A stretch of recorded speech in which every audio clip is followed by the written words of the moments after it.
Anything. Very good. Now we are live.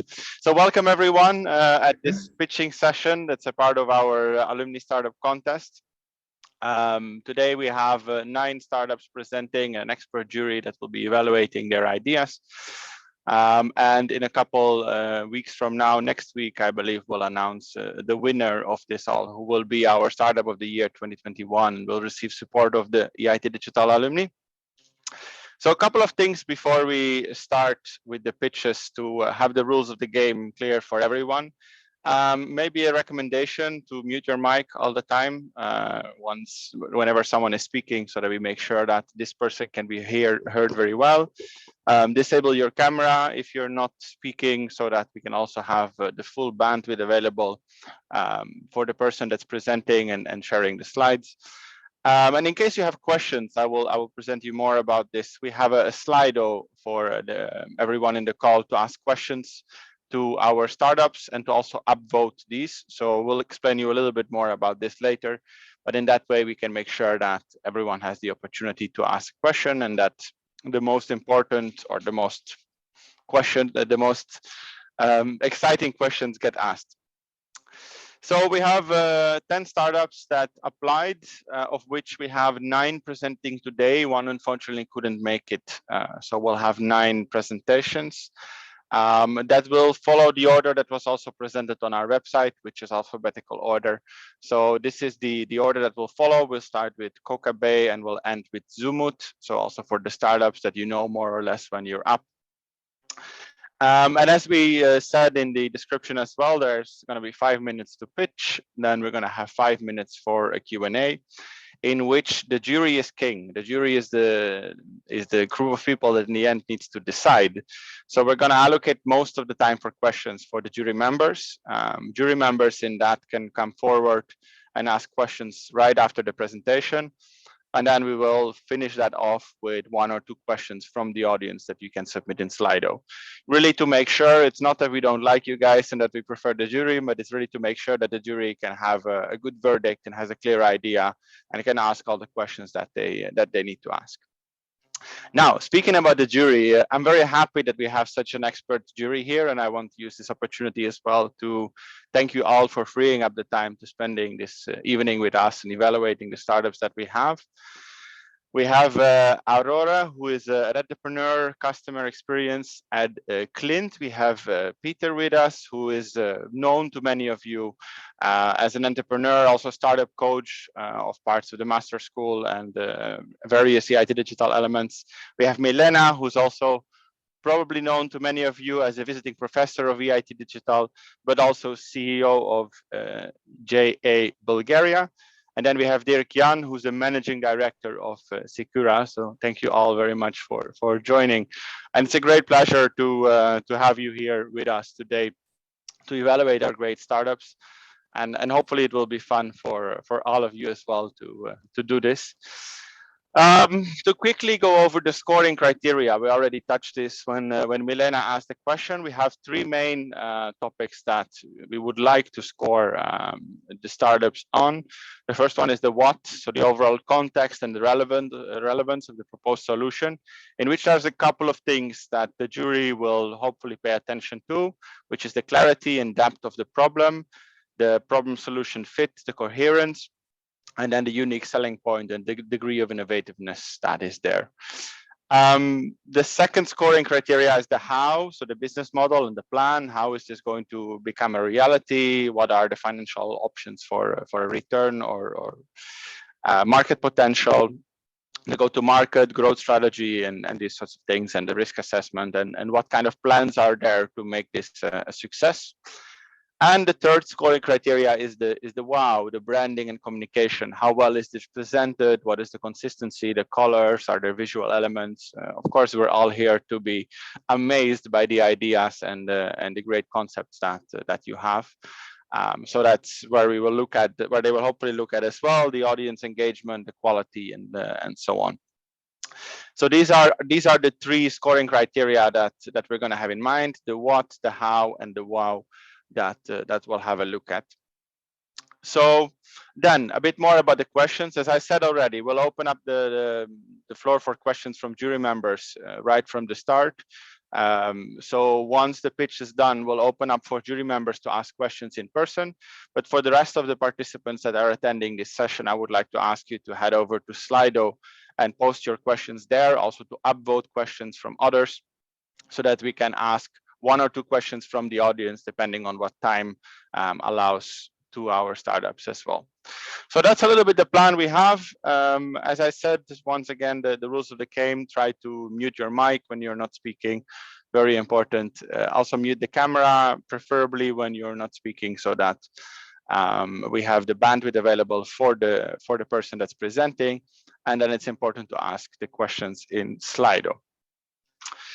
So with that, I think it is actually time to move on to our first startup of the day that is presenting, which is Kokabay. I don't know if I present this or I pronounce this correctly, and I think we have Javier with us who will present. Javier, are you here in the call? Over here. Very good, very good. So as I said, you have 5 minutes to pitch your startup to the jury, and I would say it starts the moment you manage to share the slides with us, if you have any. Let's try it. Can I share a screen, right? You should be able to. Okay. This is always the fun of being first, that you never know. Yes, we can see your screen. Okay. You can hear me properly, right? Yes. So whenever you want, I'm ready. Okay, feel free to start. Okay, let's go. Hi, I'm Javi, and today I'm gonna present you Kokobay, a new virtual community game.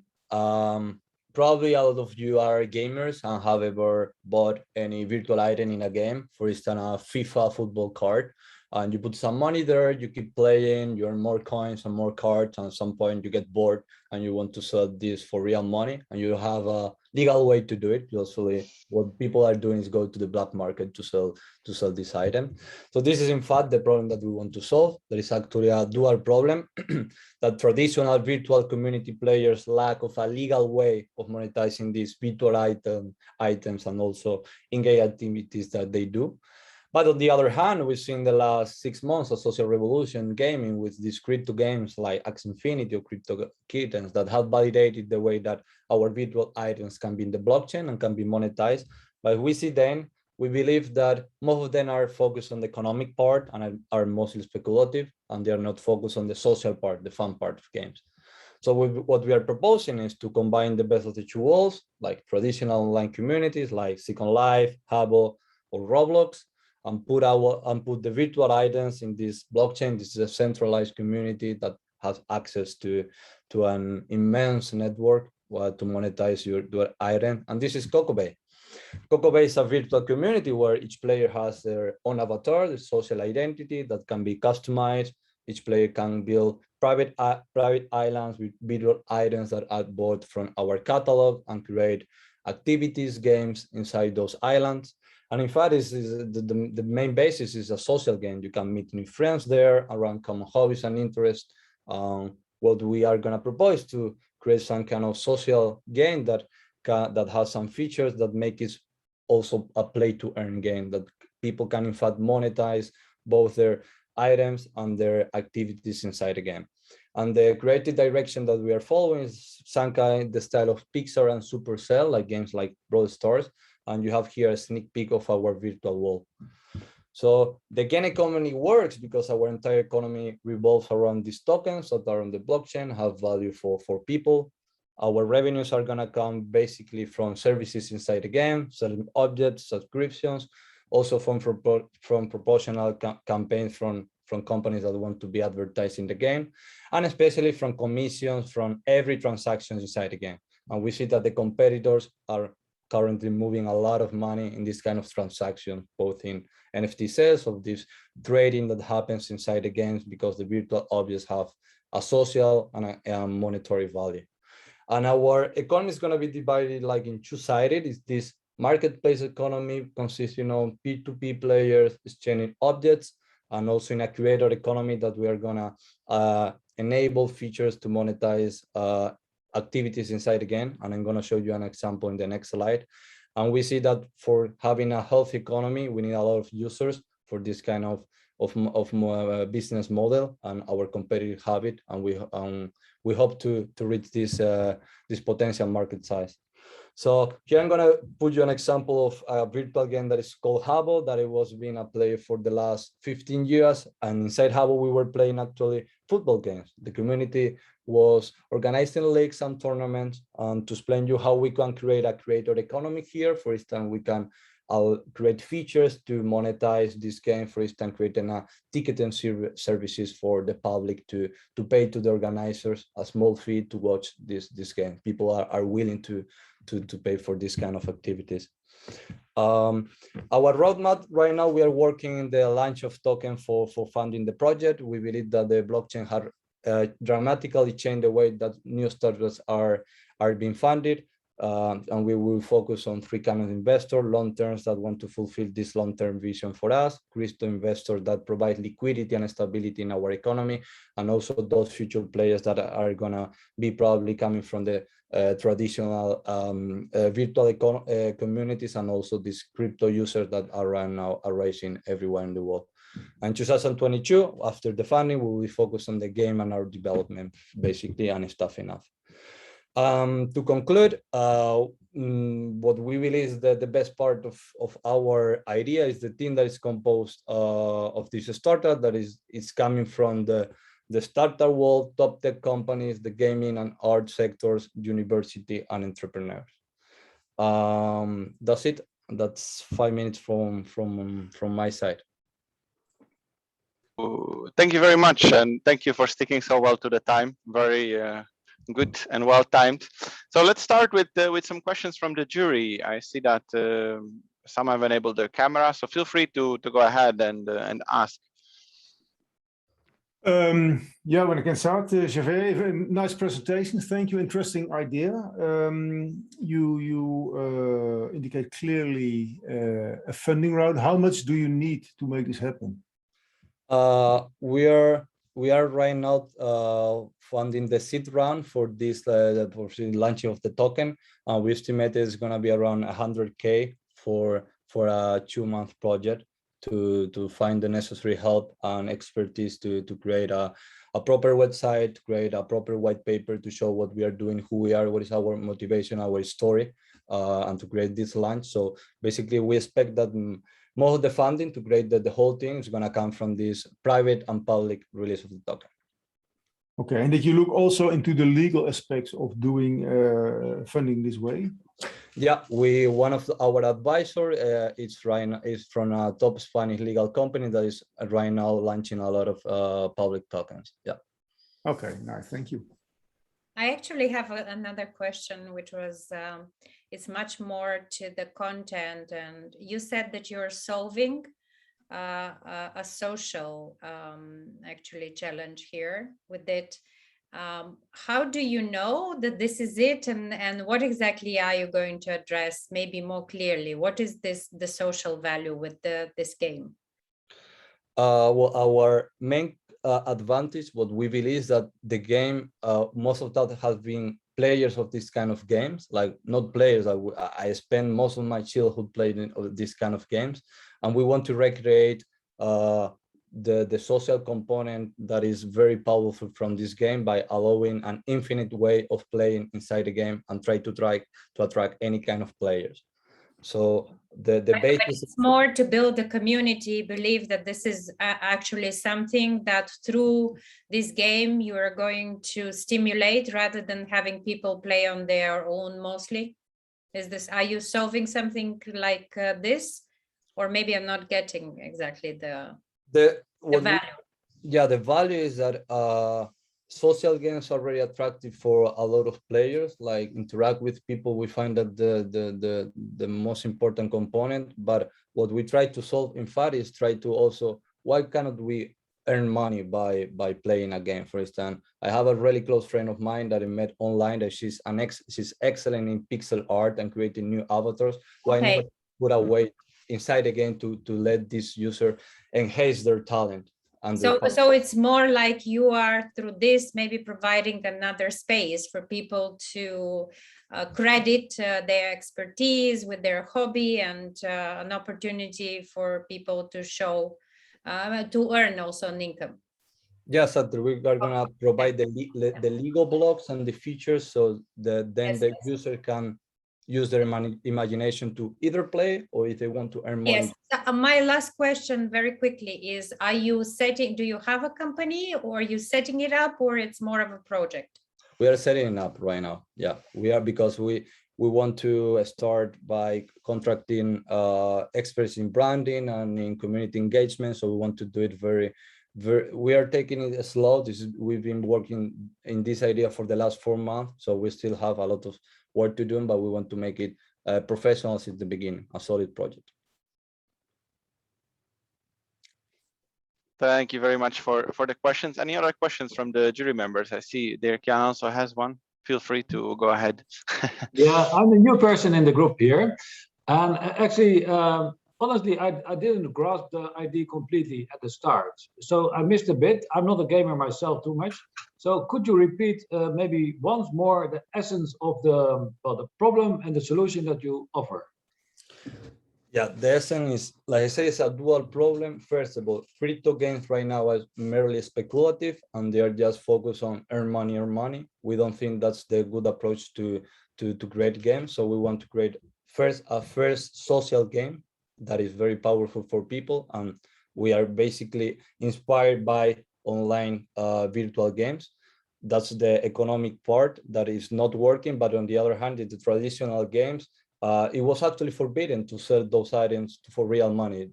By the terms and conditions in most of the games, they can ban you by this game. So we want to combine the best of the two models and put it together so people have fun, but also can earn money by playing.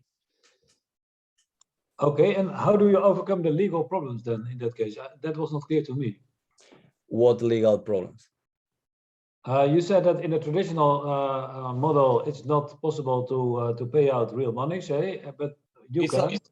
It's a business decision that centralized companies are taking. We don't allow you to sell the items because we believe that we will losing money. But in fact, what we want to prove is that if we decentralize the economy, we in fact benefit everyone, the users, the community, and even the company.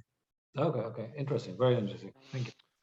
Thank you very much. Unfortunately, we are almost out of time, so I'm quickly moving on to one question from the audience that is there, and the top voted one had 1 vote. So remember to upvote the questions as well, even if you don't have questions. And the question there is, why blockchain technology is needed here, and what is the gas cost then for transactions? Yeah. Blockchain technology is to actually make the user owner of the items in a centralized way. That is what blockchain is allowing. The blockchain technology is allowing to us. About the gas, well, we are studying right now, and we blockchain platform develop our solution, and there are now right now alternatives that are focused on gaming, because we will have in the game both low cost and expensive, more speculative items. So we will use a platform that we have found, for example, Polygon, that is built on Ethereum, that it has low gas transaction fees. Okay, thank you very much, Javier, for the great presentation and for taking the time to present us. And with that, we're going to move on to the next pitch that we have today, the next startup that's presenting, which is Fabula Interactive. Fabula Interactive. I hope I pronounced that correctly. And we have Mehdi here, right? Sorry if I mispronounced your name as well. That's perfect, Jeroen. I see you already managed to share the screen, so that's very good. Whenever you start, I will start the timer for 5 minutes. Can you also hear me correctly? Yeah, it works perfectly. Okay, perfect. Then also start my timer. Okay, perfect. So, hello everyone. This is Mehdi from Fabula Interactive, and Fabula Interactive is a startup, Italian-based startup that provides 3D immersive environments for medical training using the virtual reality. Let me start by telling you a story of the journey of more than 4 million active students around Europe.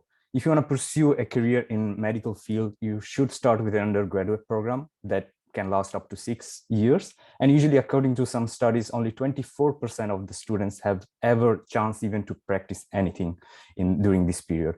After that, you're starting an internship program that can again last up to 6 years, where unfortunately many medical centers and hospitals cannot afford, cannot guarantee a proper access to simulation tools because they are maybe not accurate or maybe expensive, because, for example, fully functioning mannequin can cost up to 100,000 euro, and access to laboratories are limited, especially in this period of pandemic. You can imagine that. After this period, you usually take a final examination and you are finally able to practice your expertise. However, there are still many years to come where you have to learn local regulations, hospital policies. So you can see here, it was a little bit made on purpose, the 666, sort of to reflect the evil behind this static process, which hasn't changed for more than decades, although we changed the way we approach patients, we changed the way we diagnose disease. So there's need to be a change for the future of medical training. We believe there's a need of using more the learn by doing approach, where we shift from a teacher-centered based learning to more student-based and patient-based learning. And in this, virtual reality is powerful. It's powerful because it can create empathy. It can make students, learners believe that they're in a place without actually being there. These are some examples of the line of products that we're working on.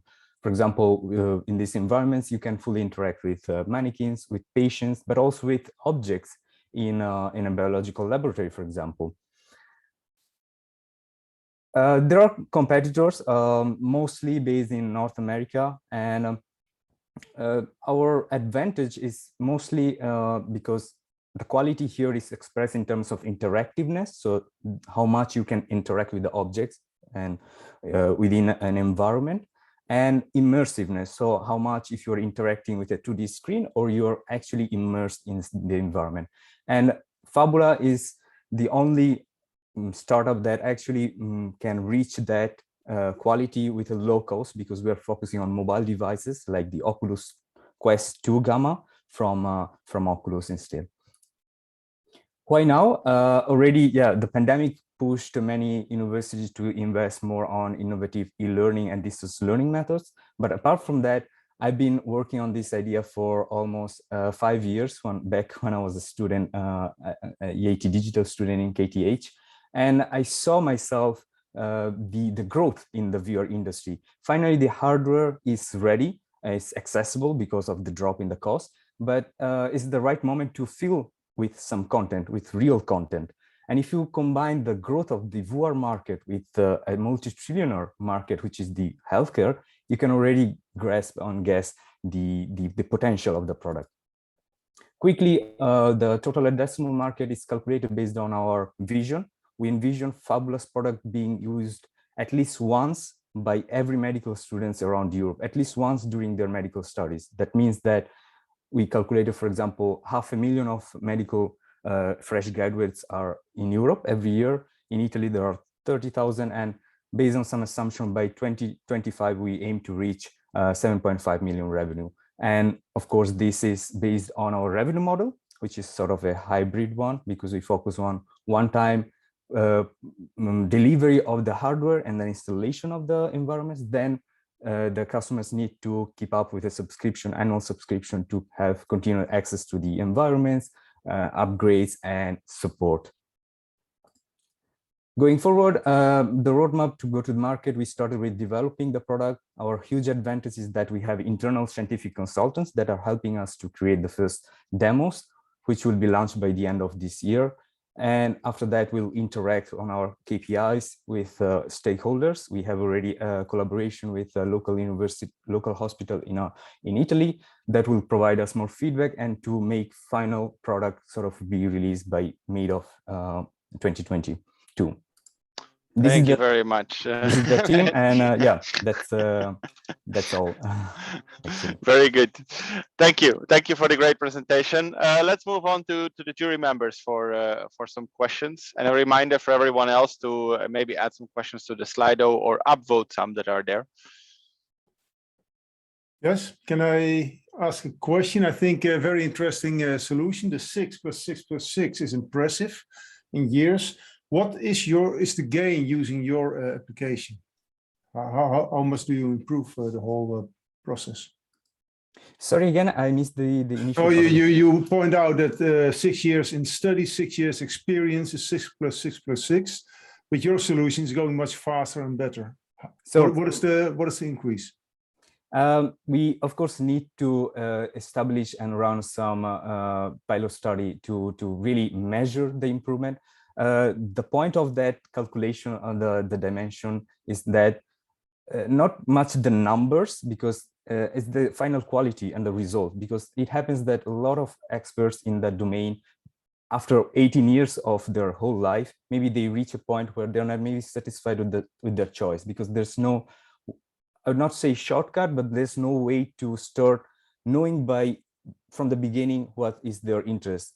And without having the possibility to practice, most of the time they just follow the traditional path, and then maybe they realize that they're missing, they want to make a change, but that's maybe too late during their whole career growth. So we want to increase the quality of those, let's say, 18 years. We don't want to substitute the traditional learning. It's just a way to improve the quality of the learning. Okay, and since you are training medical doctors, is it considered a medical device? Does it need medical certification? We already checked that. As long as we are not providing to patients, the regulations are less stricter. There are definitely something to consider. For example, we need some approval from the universities. We need approval from the Center of Universities, medical training universities. We need to provide some certification. For example, for continuous medical learning, there are some certifications that are issued to doctors. If the plan is to launch product for them, we definitely need to follow the assumption for the certification. Yeah. Okay, thank you.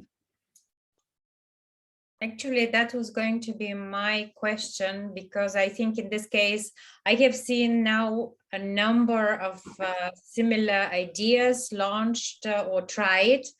But I wanted to ask you, what is really the bottleneck and the biggest obstacle for the go-to-market?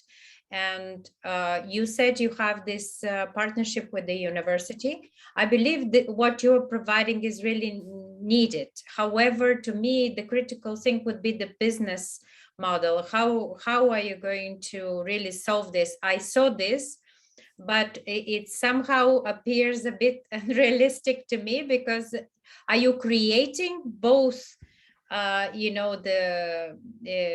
learning by doing, or are the students participating?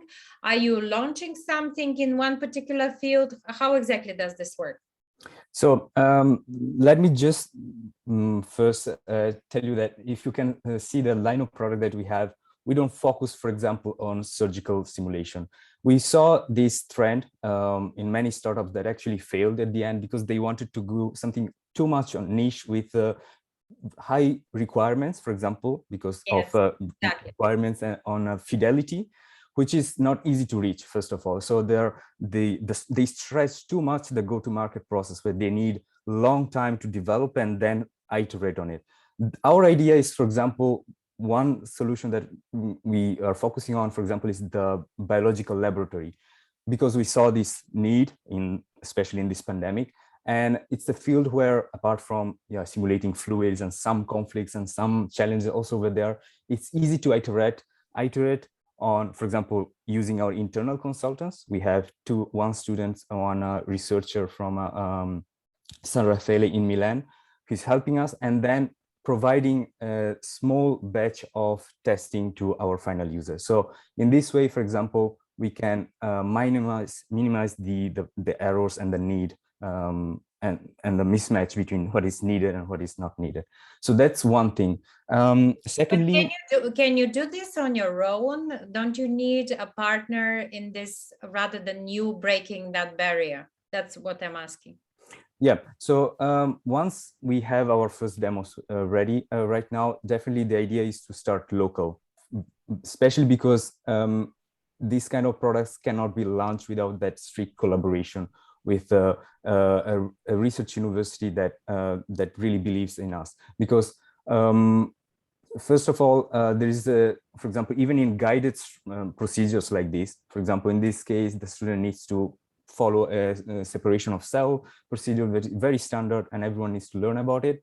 And it's guided, you have instructions, but at the end, you need to calculate, sort of provide some feedback to the learner. And that needs to go through some teacher feedback, because we are not expert in this. We need to understand what is correct and what is not correct, right? And in that, apart from the collaboration with the hospital, we are thinking of a partnership with a company called Different Web, based again in Italy. They provide certification for ECM, so continuous medical learning, and they've been in the market for 20 years. So that's sort of the strategy to overcome the way we can provide final feedback to the users. Trust. You would have exactly the issue of trust. Yeah. Okay. Can I ask Thank you maybe very much.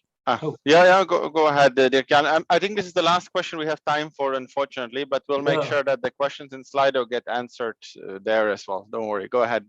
I could ask lots of questions, but I will not do. It's more about the business case here. I understood that in a few years you want to make 7.5 million revenue from this initiative. But my question is more like, what kind of investment is needed, and how does the hockey stick curve look like? Because that was not clear to me. Yeah, let me check if I have already some numbers. So I think I already provided the exact financial projections, but in general, we think we'd need somewhere around 500,000 and somewhere around 3 years to reach the break-even point, especially because it takes a lot of effort on R&D part. Of course, we need collaboration, you see, with medical experts, purchase of device, software part, and then one thing that again we're learning from startups in the same domain that failed, the marketing part. We need to create sort of this awareness, because it's something completely new. The VR in general had a bad reputation for the last decade because of lacking in hardware and computational power. We are reaching that point where finally you see companies like Facebook's, they're promoting more and more on Oculus, etc. So we need to also spend money on marketing. For the first year, we would need somewhere around 200K to fully release our first products by middle of next year, end of next year. We already started with some bootstrapping, but in total, we aim to first start with local projects based on consultancy, where we can sort of have that initial revenue streams coming from them, and then look for a VC where we can really bridge that gap to the bigger market. Yeah. Thanks. Thank you very much, Mehdi. Unfortunately, we don't have time for any questions anymore in the Slido, but what I will do is I will send them over, and then you can answer them in the chat, and we'll provide an answer on Slido as we did before with the questions for Coco Bay that hadn't been answered. So make sure to check that. If your question was there, we'll have an answer in a couple of minutes for sure. Thanks a lot once again. And let's move on to our next startup that we have today, which is Good Robot. And I think we should have Benjamin with us today. There you are. Hello. Let me see my screen. Don't worry. Okay. Here we go. Can you see my presentation? We see the PowerPoint. Yes, we do. Okay. And so we'll start the timer whenever you start. Okay. Maybe there's a little bit of a delay on the presentation, so I'll try to go slow. Okay. So the world has a plastic problem. Humans produce 400 million tons of plastic waste per year. That's 70% of the weight of our entire population produced as plastic waste yearly. Most of that is produced in developing countries, like where I'm from, in Ibadan, Nigeria. You probably live in the developed world, and you probably hear on TV and on social media that this plastic waste is a problem, but you probably don't see it. So I'm going to try to take you for a really quick tour through my village in Ibadan.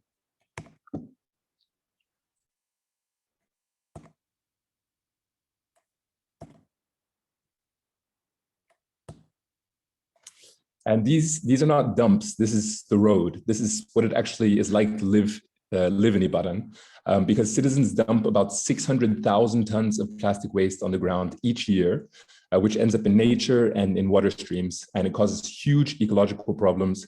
And then it also makes the area obviously really unpleasant for locals and for tourists. Now, if there was something that you could do about this right now, would you? What if I gave you a way to help clean up plastic waste somewhere else in the world right now from your phone? Good Robot is a crazy plastic eating robot that you can connect to and drive from anywhere in the world. So you and your friends, you log on and you compete to see who can collect the most plastic in 30 seconds. We're planning to put a Good Robot in developing countries with big plastic problems. Thanks to 5G radios, it's like you're actually there experiencing this plastic waste problem firsthand, and you can actually do something about it by driving a robot to collect plastic. Locals in these areas will be made guardians of these robots. They generate income by maintaining and protecting the robots. They're proud to be helping to clean up where they live and to raise awareness about this problem. So we generate new, skilled, safer jobs in these communities, and we improve sanitation and tourism potential in these places. Now, the last time I gave this presentation, someone asked why we don't just pay people to collect plastic in these places. Well, that's already happening, and it's not solving the problem. People are crawling through dumps, working in unhealthy, unsanitary conditions to raise just a little bit of money, and the problem is not going away. We believe that the point of technology is to protect people from that type of work. By crowdsourcing our robots, we're also collecting intelligence about how to make robots that can survive and collect trash in these unsafe conditions, about how to make people use robots in an effective way.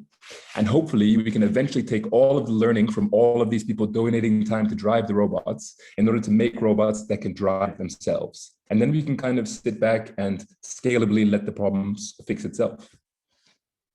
So obviously the biggest problem for us at Good Robot is time and funding. And I've developed some kind of cute prototypes, which you can actually drive during Q&A, but I can't build robots that are big enough to have a real impact in my own house. So the step-by-step approach that I'm taking is to continue with this kind of mini gamified version of this cleanup in order to raise awareness and to demonstrate that people are actually interested in donating their time to solve this problem. And so once I have numbers about how many people are willing to log on and spend time playing this sort of gamified cleanup, I'm going to go to incubators and manufacturers and try to scale this solution. We're also really inspired by projects like the Ocean Cleanup because they've showed that plastic recovery can be economically sustainable. So we're planning to upcycle the plastic that we collect in order to build infrastructure, to build roads, and even then to 3D print more robots to make the solution more full circle sustainable. And one of the biggest causes of all this plastic waste in these developing countries is that is the lack of infrastructure. So if we can take plastic and we can use that to build roads, for example, then we hope that one day people will be able to just put their plastic waste in a bin and a truck will come along a road and collect it like we have in the rest of the world. And the simple fact is that it's just too late to do nothing about this problem. We need to try to combat the issue of plastic waste before it legitimately starts to destroy our planet and kind of kills us all. Thank you for watching. Yeah. I'm ready for Q&A, but if you want to go and drive, I have a robot playground, but the robot now is in my house. So if you go here, you should be able to drive it around. And now I'm open for questions. Yeah. Thank you very much for the presentation, Ben. Let's hope everyone is heading over there now to try and drive the robot, right? Let's start with the jury. Do you have any questions? I see Dirk-Jan unmuted himself. So yes, Ben, I just love this. I love this because I have seen similar solutions applied for other very stark problems. In the sense that involving people, not paying people, but involving them to really become ambassadors and at the same time support the solution of the, and empowering them with giving them an opportunity for them to do even more than the idea. So my question actually is, what are you asking? Because I really think you have very nicely outlined where exactly the problems are and how you can do. Is this a project at the moment that you are pitching for, mostly to get support to build the awareness through these robots to continue, and how much do you need for this in order Yes. to then go and scale it? Yeah, mostly. So everything right now is bootstrapped. I built some robots. I made a website, so You need a team, most probably. I've inquired about what it would cost to have a professionally designed website and have a professionally designed sort of brand for this project, and they're about 10,000 each. So if I had money, that's what I would do with it. And then also for things like activations. So I think a really nice idea and something that we've done before is we have an event and we invite as many people as possible to connect to this robot playground. And then they can play this game and we can see how many people are interested. And then they also come away with this knowledge that this is a potential solution or a potential thing that they were not aware of that might put them in this other world kind of. And so the more, I guess, the more funding we have, the more activation like that we can do. But you're asking for how much now? So for a really nice website would be about 10,000. A really nice a brand deck would be about 10,000, and then each activation is something like 1,000. So as many as we can, as much funding as we can acquire to do as many activations as possible. And I'm also reaching out to, for example, robotic platforms, because doing collaborations with robot manufacturers also helps to scale it and generate awareness. So there's a lot we can do with almost no money, but if I had money, that's what I would spend it on. Yeah. All right. Thank you. Okay, maybe I can ask a different question. My question is the plastic problem central here or the robots? Because if we put the plastic problem central, I could imagine that there are other solutions too, and that, well, depending on the situation or the country or the cost level or I don't know, certain things, that other solutions might be better than this one, say. On the other hand, if we take the robot central as a solution, I could also imagine that apart from plastic, there are other things that might be interesting. Just to make a bit of a joke, but I have kids, and every evening I have to clean up the house with all the toys that they throw everywhere. So if I would have a robot to structure the toys again, that would help me a lot. But that's a different thing, of course. It's different plastics. What is the key thing here? Is it the problem or is it the solution? That's a really good question. It's the solution because the idea is that by crowdsourcing people's time, we can essentially accelerate ourselves into the future.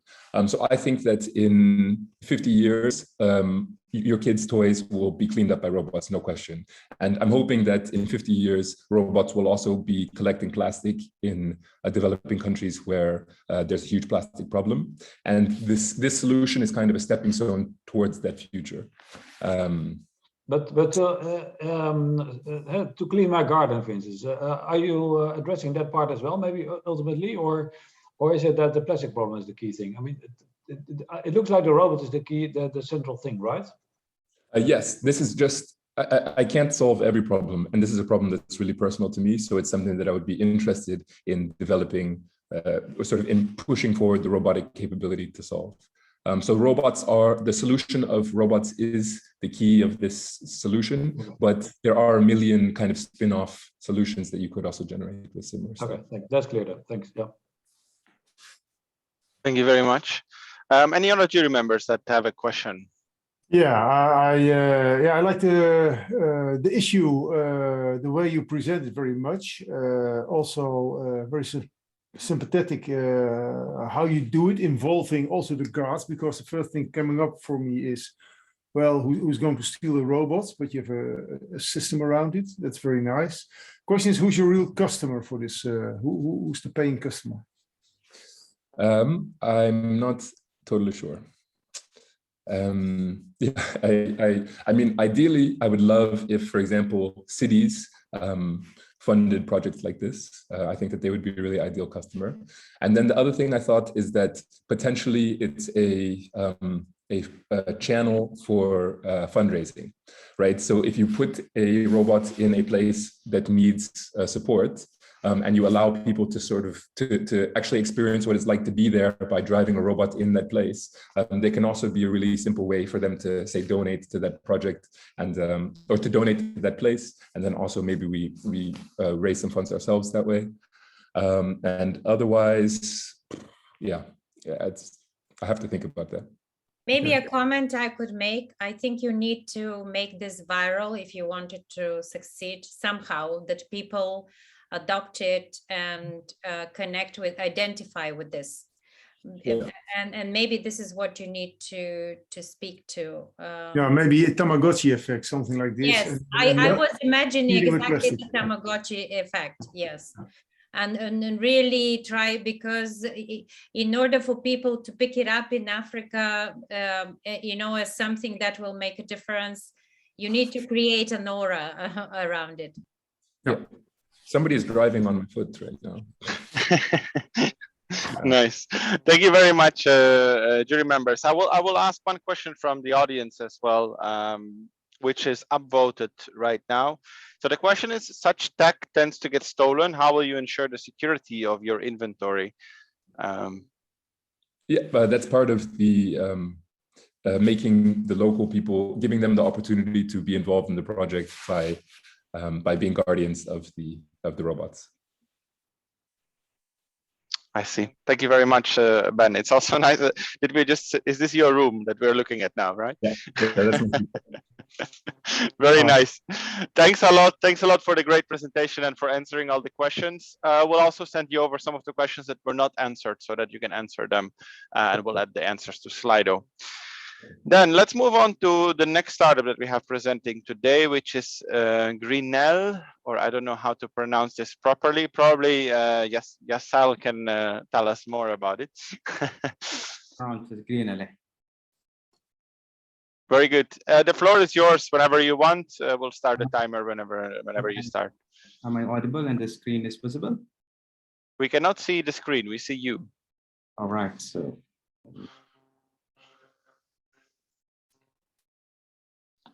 Now we see the screen, yes. Greenell, the electric vehicle charging solutions. Hi, I'm Jaisal Ashraf, and I am an EIT alumni of 2018 batch. Greenell is specialized in charging solutions for housing companies. During the past 3 years, we have installed over 800 charging points and surveyed over 150 housing companies with financial success. What we have learned is that our customers are initially interested in type 2 solutions, but because of high price tag, lack of key resources, and simply being too powerful for the existing infrastructure, our customers settle for Shuko charging as it is cheap. But the technology is limited, the standard do not support it and never will. In addition to this, they are inconvenient to use. And that is why we have developed our own charging solution and its services. What we have done is that we took type 2 technology and combined it with low power output of Shuko, thus giving us a low powered type 2 charging station. Even with 3.7 kilowatts power, it is still enough for a normal person for his or her daily travel, as you get 200 plus kilometers distance charging the vehicle overnight. The concept of 3.7 kilowatt power is something that the competition hasn't realized. They are more focused on high powered charging stations, which is a big mistake for several reasons. 3.7 kilowatt gives us multiple advantages, including its cost. It's a cost effective for the device as well as the installation as such. Also providing maximum safety and great reduction in size and weight. With this concept, we have developed a novel charging solution. The first prototype is completed already in 2020, and the R&D work for the second version is in progress. This is the closest comparison we can make. As you can see, our competitor is using 33 kilowatt and hence the cost. It is also 5 times heavy compared to our solution. Greenelay also provide cable chaining, billing, and heating from the normal socket as the features. As far as the business model is concerned, we sell the charging station to individual house owners or to the housing companies, and the charging station can work by itself. But at the same time, the individuals or the housing companies can also subscribe to us with a monthly subscription fee of 10 euros. Our service includes metering and billing, and the user can unsubscribe at any time. The user can see the metering and billing information after every charging session. With a young, diverse, and highly talented team, we believe that we can achieve great success. A single subscription generates 100 euro of revenue annually, and it is easy to scale globally. Our plan is to launch charging solution into Finland market first, and then to expand to other parts of Europe. All new cars sold in Europe will be electric by 2035, which means there are a great opportunity for new emerging markets. We want to be the Tesla of charging, and we invite you to join us as an investor or to work with us. What we are seeking is 200K euros as the initial funding for the manufacturing of the 10 devices and its installation. I thank for your time. My name is Jaisal, and come and see me after the show. Thank you. Thank you very much. Thank you very much for the quick presentation as well. Let's start with the jury members. Any of you has a question? I'm also thinking we have a fourth jury member here that didn't speak yet. Aurora, I think you're here as well, right? Yeah. Maybe you want to start this time with a question. Yeah, sure. How will find your customers or people who will install charging points? How will we find the customer? Yeah, and how do we find people who accept to have charging points? Okay, so we have been installing the charging stations from other manufacturers for the past 3 years. So we do have the list of around 500 customers already, and that's a good source already in Finland. And we are of course doing the marketing promotions already. And we also have connections with, as I mentioned, over 150 housing companies here in Finland. So that gives us a good potential to penetrate into the market. Okay. So what are your next steps to be leader in Finland or to scale to other European countries? The first plan is to launch by 2022 with this 100 pieces, probably in Helsinki or across Finland, and then to scale up to 1,000 pieces that will go to outside of Finland as well. That's the plan. Okay, thanks. Thanks. I have a quick question. Maybe I missed it, but you have actually a working prototype or? We do. Yes, and that's been tested somewhere? Yes, it's been tested. We are about to install it. It's only one piece and we have to take it to the investors, and that's the reason we haven't installed it yet. But it's more or less looked like this. And where have you tested it? Well, we have tested it in our own, our CEO have the car, so we have tested with that and with several other cars. Yeah, and it's working. Yeah, I mean, you don't need any regulations or other things in order to actually launch it. We have to follow this OCPP standard, which is Open Charging Point Protocol. That has to be followed, and the current version is version 2.0.3, and that has several requirements that it has to be, there has to be a lot of features in the cloud. It should use particular, protocols, yes. Safety features, and we are following all of this, Yes, but you are going to then manufacture it in a facility that you hire, or where you contract somebody. Where are you going to make it? Well, the 100 pieces, the ingoing electronics will be manufactured, of course, in China, but the casing will be done in Finland itself. We are already in discussion with the mold manufacturing company, the molding company for the contract. So the casing will be done here, but the the electronics board will be done in China, and the associated safety components will be bought from outside. This is the plan. Thanks. Is it suitable for all cars outside, or is it a specific segment? Yes, it's suitable for, of course, well, except Tesla, which is fast charging, but otherwise it's suitable for all cars. Yes. Okay, and did you contact car manufacturers about this to see if it will be compatible for the future, or not yet? So there has been already developed protocols that we have to follow. It's type 2 that people are, I mean, that charging cars are done at the moment, and we are following that. And as I mentioned, OCPP is the standard that every car manufacturing company has to follow. So we need to get some feedback from the car when we plug into the car socket.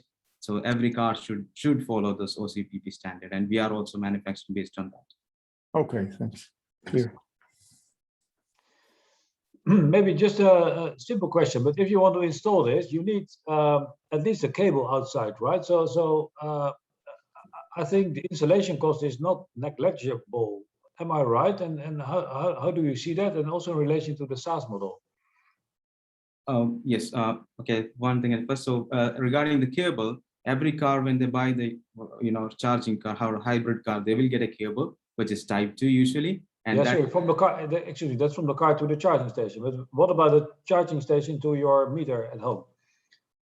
Yes. So usually here in Finland we have housing companies and the parking ports already. Okay, that's one difference we can see in the Scandinavia, that Scandinavian parking place already have a heating point. That's it. Okay. Yeah. Yes, so they do have cable already, so we don't have to lay the cable as such. Yes. That's a big advantage. Yes. Yeah, because if you still need to put a cable there, then I could imagine that it doesn't matter so much whether you take a 3.7 kilowatt or a 32. It's a cable in the end. Yeah, that's good. Yeah. And the second question to answer that, the SaaS model, maybe quickly. You have installation cost, right? I mean, yes, we do have. So it's not that after 1 month you come to collect it back. Well, so the initial €790 will include the installation cost for the device itself. When we estimated the manufacturing cost of the device is only coming around €300, and then we can install it with let's say 50 to 100 euros with an expert. So the SaaS model per month works if you sign up for 24 months or things like that, say. Yes. Right? Yeah, okay. Yeah. Thank you very much for all the questions. We also have one from the audience that has been upvoted 4 times, which is saying that Elon Musk says that Tesla is upgrading a supercharging network to 300 kilowatt faster charging. Why would you even go the other way and go to 3 and 3.7? My counter question is, how would normal people afford it? Okay. Then there's one more, I think, that we can cover before moving on, which is how popular is type 2 to charge electric vehicles? I assume you can only use one charging type, so then you could use only type 2. How large is the market?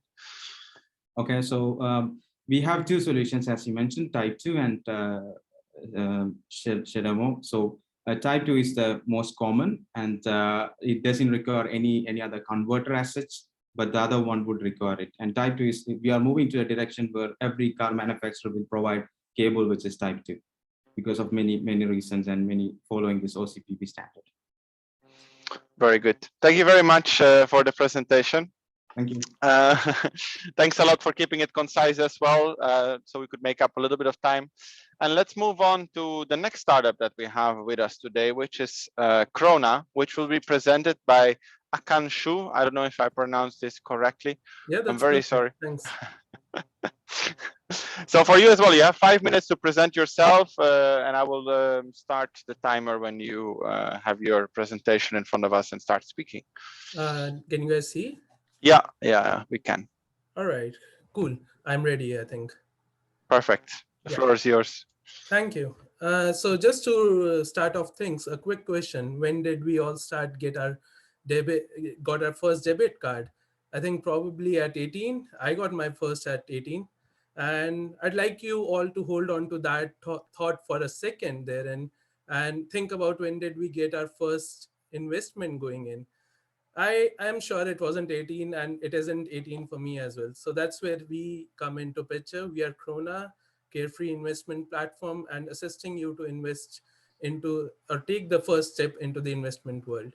So the problems that we have encountered are that millennials right now are not actively investing in the future, and with the FOMO concept, it's ever increasing. Young investors typically face investment anxiety, more so in countries to do with Scandinavia and European countries. And I mean, since they have the money, so as to speak. And then millennials are not contributing towards social causes, although they want to. It's not a negative statement, but it's just that they don't have the enough money to really contribute to, let's say, climate change and stuff like that. So presenting Krona, a micro investment platform, so as to speak. And to be very clear there, we are a subconscious micro investment platform. So by design, we want our users to disengage from the platform and look at it as least as possible. Therein, tackling the problem of financial anxiety for the first time in the investment platform domain. And yeah, essentially acting as a stepping stone for the young kids into the financial freedom world. So nudging them and taking baby steps along with them into the investment world. So we partner with different organizations so as to allow people to contribute towards social causes, and that can be a totally profit sharing model. So yeah, the people who join us will essentially assist, we'll help them in assisting, uh, uh, assist in investing, so without anxiety, and that's the better picture. The market, so as to speak, this is just the Swedish market we are taking care of, because we are assuming 100% digitalization there. So almost 3 million millennials are present in the Swedish market, and almost 88% of them don't invest as of now. And the thing therein, the topmost reason for not investing is 80% face the investment anxiety as their problem. There's an opportunity of 20 million dollar there, and that's per annum, and it's ever growing. And yeah, we aim to first tackle that market and grow across Europe as we go along the line. We have our first prototype built in. The design is, like I said, initially is completely built so as to cater to the concept of subconscious. And you will definitely get your information if you need it, but it's going to be a little hard. So it's a reverse engineering process in terms of design. And the better picture is many people have liked it. So as you can see from the anecdotes, there is like people are really appreciating design, and they're thinking it's really user friendly. So I'll just walk you through the app real quick. And so you open up the app, you can connect with Google, and then you don't have too many options, and it shows you the investments that has happened. So it can be roundups, it can be credit card points. So it has to be very small amounts that we take from you, and that gets collated into a chunk, and in each 50 krona chunk it gets invested into a diversified portfolio. But as you can see in the design, there is weekly KPI, so as to speak, and not per transaction or per day, thereby again taking care of the subconscious thing. And I'm sorry. Okay, this is a video. So yeah, I'll just come back to, so you can set your monthly deposits as well, and you can look at your portfolio as well, and essentially connect any of the accounts that you have with us. So our business model revolves around partnering with the key partners, thereby attracting social cost. Our revenue is subscription model, and we are since we are targeting I mean millennials, so it is more of universities and podcasts that we are aiming to do as our marketing channels. We have got certain customers on board right now whom we are testing the first version with, and they have really appreciated our product. There is sales channel, which is like launch and growth stage and maturity stage. One of the things we want to really expedite is females or females involvement in investment. We have seen stats where female are less likely to invest, and we want to really push that forward. There is certain competition for sure, and I think just being conscious of time, I'll skip this slide. And we are 4 people right now, and yeah, looking forward to our first pre-seed round and looking forward to the questions. Thank you. And thank you very much for wrapping up so quickly. I was about to stop you. Very good. Let's have a look at the jury first. I see Peter unmuted himself, so maybe you want to start. Yeah, thanks for a nice presentation, interesting concept, but I see a lot of assumptions. How did you do the validation of this? Because you mentioned that millennials are not investing, they're not contributing to social cases. How did you do this? How did you find it out? Yeah, so we did it by 2 things. So top-down market approach, we looked at the business reports. So these are numbers which are taken from validated business reports. And that's wherein they say that they don't invest. And then as university students and being based in Stockholm and KTH, we went around the university and did a survey wherein people put in their votes as if when they started investing, whether they are investing, why aren't they investing. And one of the big things is that they don't understand investment, like engineers and stuff. I mean, financial people, there was a group where in which was related to finance, which said they don't know about investment, and they are looking at investing. But most majority of the group which is studying any other subject apart from finances said that since they don't understand finance, they're not looking to invest. And yeah, it's just anxious for them to really think about it. Okay, thanks. And the second question would be, you showed a lot of competitors. You skipped quickly around due to time. What is your most important differentiator compared to all the others? Yeah, so there is 2 differences. Most of the competitors work on a revenue model wherein they do profit sharing as well as subscription, or they have a basic set of threshold wherein they after you do that, then they start taking money. Secondly, since we are offering subconscious platform by design, and you are not looking at the platform too much, there is less user engagement that essentially allows us to make our portfolio such that we can invest in medium to high risk portfolios. And we are even looking towards cryptocurrency. So that is what essentially gives us the leverage to have a high return on investment. And with the millennials as the target market, it's kind of established with them that crypto is a volatile market and their money can go to zero as well. So they are fine with accepting that risk. That's like one of the validations we have had. So we are looking to target that specific medium to high risk portfolios, thereby generating more return on investment as compared to our competitors. And with the user design, it's the first in the market, thereby allowing us to be anxious free platform. So yeah. Thank you. Yeah. I see Milena enabled the camera. I assume that means you also want to ask a question. I wanted, well, I agree that it's actually quite of an issue and a challenge.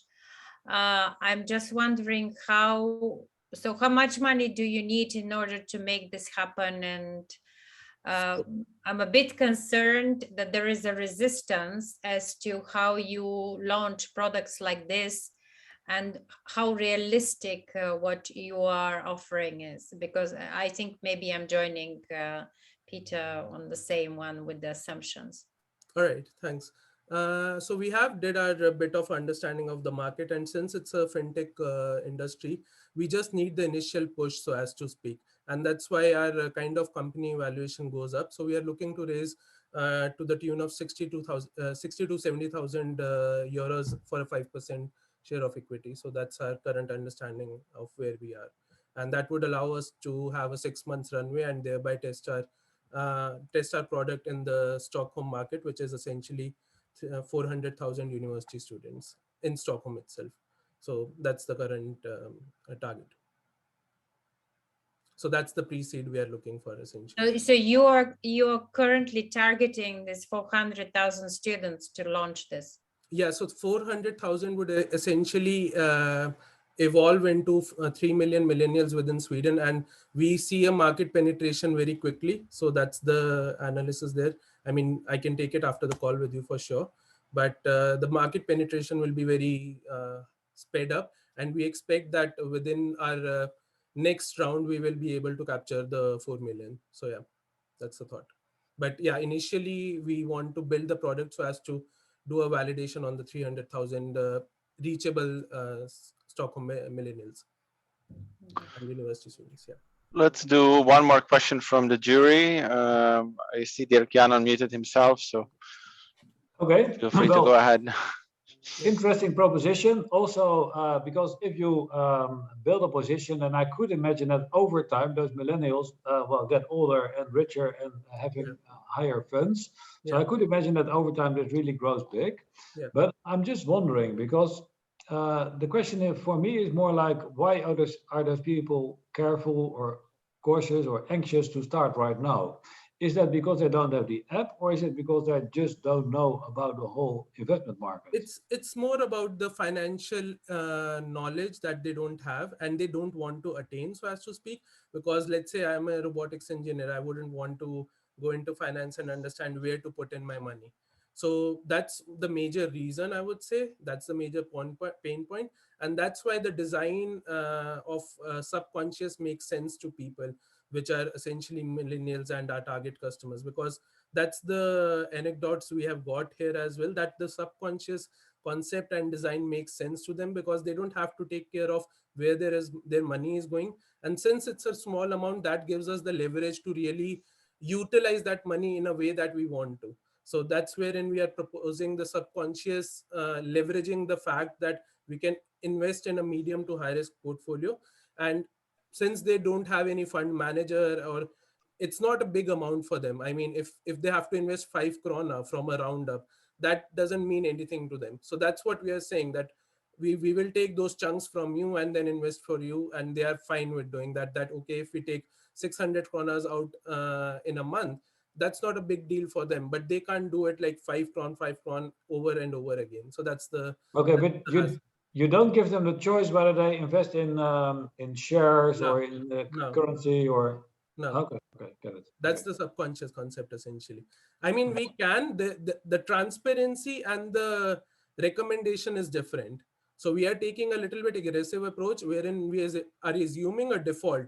But if a user comes in and tells us that no, I would like to have my portfolio reviewed, then we can have a one-on-one with them. So that's completely fine. Thank you. Yeah, thank you. Okay, thanks a lot for the questions. I saw that Aurora had a question as well. Maybe you still want to add this. Yeah, sure. Do you have any strategy to build a community around your product? Because to have activated user, you have to get a community.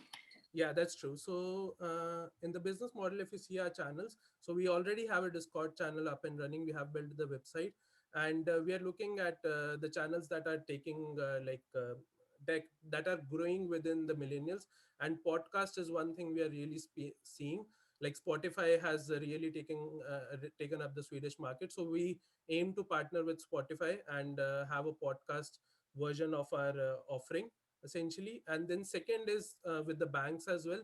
So if the bank or the, let's say, grocery stores partner with us and they start offering the card which already has our service inbuilt, then it will be very easy for the customers to get onboarded on our platform. And obviously through recommendations and all those like typical means for sure. But yeah, that's the innovative part of trying to get users on board. Okay, thanks. Thank you. Thank you very much. There was one more question there were two questions from the audience, actually. One was already answered because the jury also asked this, where are the statistics about 80% coming from? So that was answered. And then there is one question, which I don't really know if you have an answer on. According to Fondbolagen, Swedes invest up to 15% of their income funds. Millennials don't have work-related income, so what should they invest?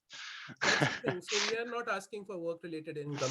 Swedes, if somebody is aware about the Swedish university system, they get 3,000 kronas as stipend just to study.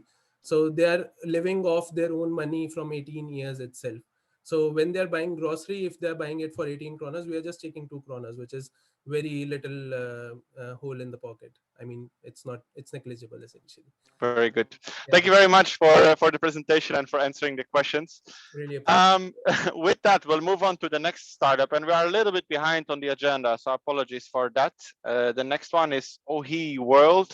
I don't know how to pronounce this, but I see you're here. So, right. Can you see my screen now? Yes, we can. So whenever you start, I will start the timer for the 5 minutes, and the floor is yours. Okay. So, hi. Welcome to your social life 2.0. First, I'd like you to guesstimate how many connections do you have? The number will probably be around 7, and this is your closest inner circle. Dr. Dunbar at Oxford knows how many meaningful social connections we need to be happy. However, global stats say that we need at least 2 more intimate bonds, 7 more close friends, and almost 30 more friends to be happy. But how can we get those people? We need meaningful socialization for well-being. Studies say that the more socially connected a person is, the healthier their body and mind is. And spending time with friends make you 20% more likely to be happy, and outside your inner circle, even more. However, modern life leads to the shrinking of our social circles. Jokes aside, loneliness is now an important public health concern. In fact, being lonely is just as deadly as smoking 15 cigarettes per day. What is more, mental health decline during pandemic is linked to loneliness, especially in young adults. But relying only on study and work environments, you leave your social life to chance, and our current options, such as dating apps, hobby circles, or thematic events, are not effective. We are people shopping, deciding whether a person is worth a contact by secondary metrics.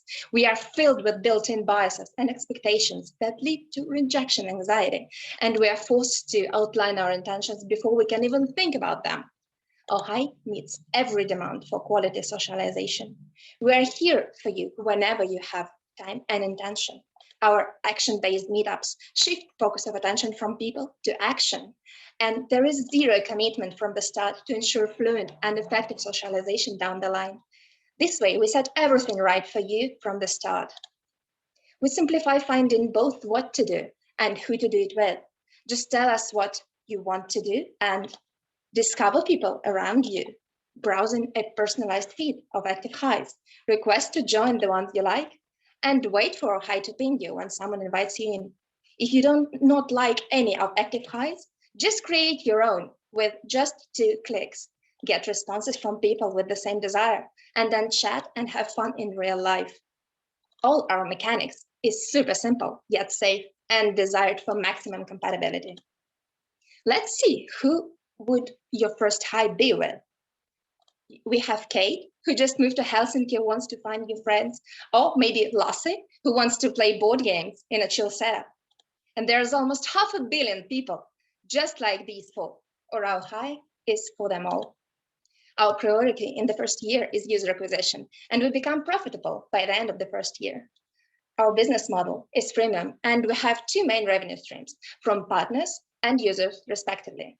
Our first user batch would be from Helsinki, and we expect 10% conversion rate into paying clients. Our first goal is to promote OHI at the world's leading startup event of 2021, which is Slush, basically, and launch hidden marketing there among volunteers, because we infiltrated them. We also will natively promote OHI at the biggest tech conference on the planet, which is Web Summit at Lisbon this November.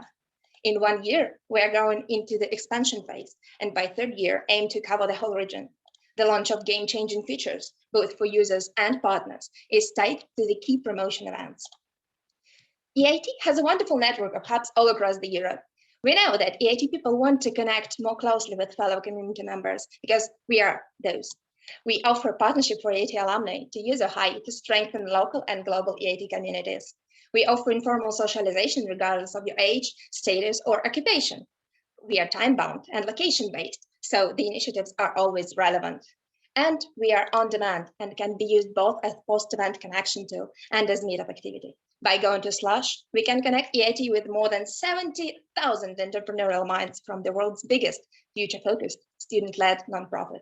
because we believe that successful informal contact is the key to collaboration for better future. And here we are, a diverse yet tight team guiding OHAI to success. We have skills to fill the users, to develop and deliver the best for them. Why we're doing this? First for ourselves and others like us, because we feel their pains at heart. But our ultimate goal is to offer new mechanics to widen social opportunities for better social connection without stresses of current options. So we are committed to empower people with an easy to use and fun way to make their social lives richer, better, and stronger, and encourage everyone to join us in that endeavor. So I guess the question is, would you? That's all. Thank you very much, Alexandra. Very good also in the time. Thanks a lot for that. So let's move on to the jury. Any of you has a question to begin with? Yeah, well, if no one starts, I will start. I think quite a challenge to introduce a new social app. I think it's between dating and social network. What will be your biggest challenge to get traction for this? Yeah, right. So I have a slide for that too. So actually, we are not yet another social app, but we are augmented sociality. So we do not offer dating or mating tool, but we are focusing on time-bound and location-based needs. So our high leaves only 3 hours, and our matching algorithm personalizes what highs you see at the top of your list. And this way, you can meet new people by doing what you are feeling like in the moment. I understand that, but what is the biggest challenge you're facing? Okay, so right now we have 3 doomsday scenarios, which are basically covered more or less in our launch plan. So first, these are pandemic restrictions, but because of our mechanics of matching, we can limit high participants based on the locations they're in. And also, we can use OHAI not just as a real life social app, but as a digital connection as well. The main challenge maybe would be user behavior, because there are some people who might not see the world as bright and as friendly as we do. So for that, we have a panic button feature and some moderation techniques that we implement. And also we have now in workings our incentive program and some mechanics to get the users to stay in our app. Okay, thank you, Alexander. Thanks a lot. I see that Milena turned on the camera and Dirk-Jan unmuted himself. So I guess both of you have a question. Actually, I don't have a question because I have to say that I am tired of the social networks. Yeah, too. I feel, yeah. And I'm just really, I mean, excuse me, Alexandra, maybe I have a bias, but I'm really hoping that you propose some other solutions rather than a network, social network, also because I have to say that also in the way we're teaching and also experiencing, we need to be careful as to, so that's my concern about how exactly do you protect how do you manage to really safeguard and protect the people who would be there?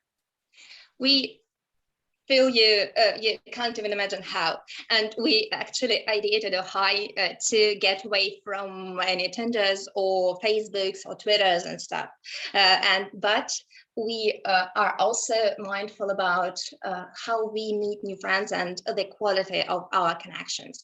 So our actual idea was to use current digital mechanics that people are already familiar with. But this I understand, but how are you going to protect my privacy? Right.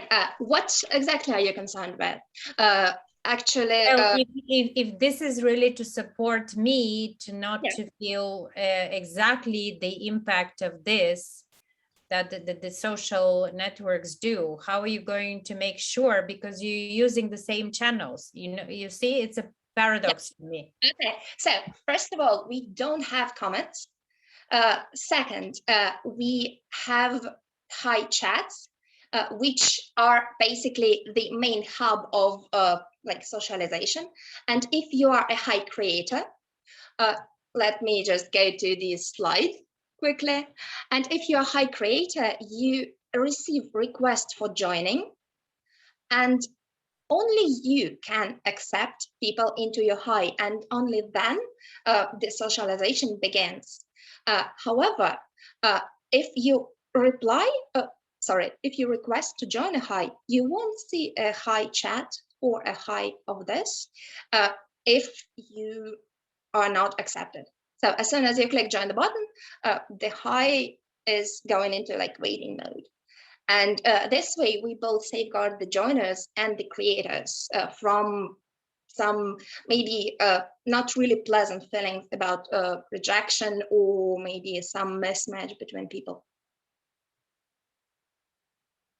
And also, before you accept a person into a high, you can show his see his profile. And yeah, here I really need to go to the actual prototype to show you that, but we don't have a link here, so we can contact later and I'll explain you in details.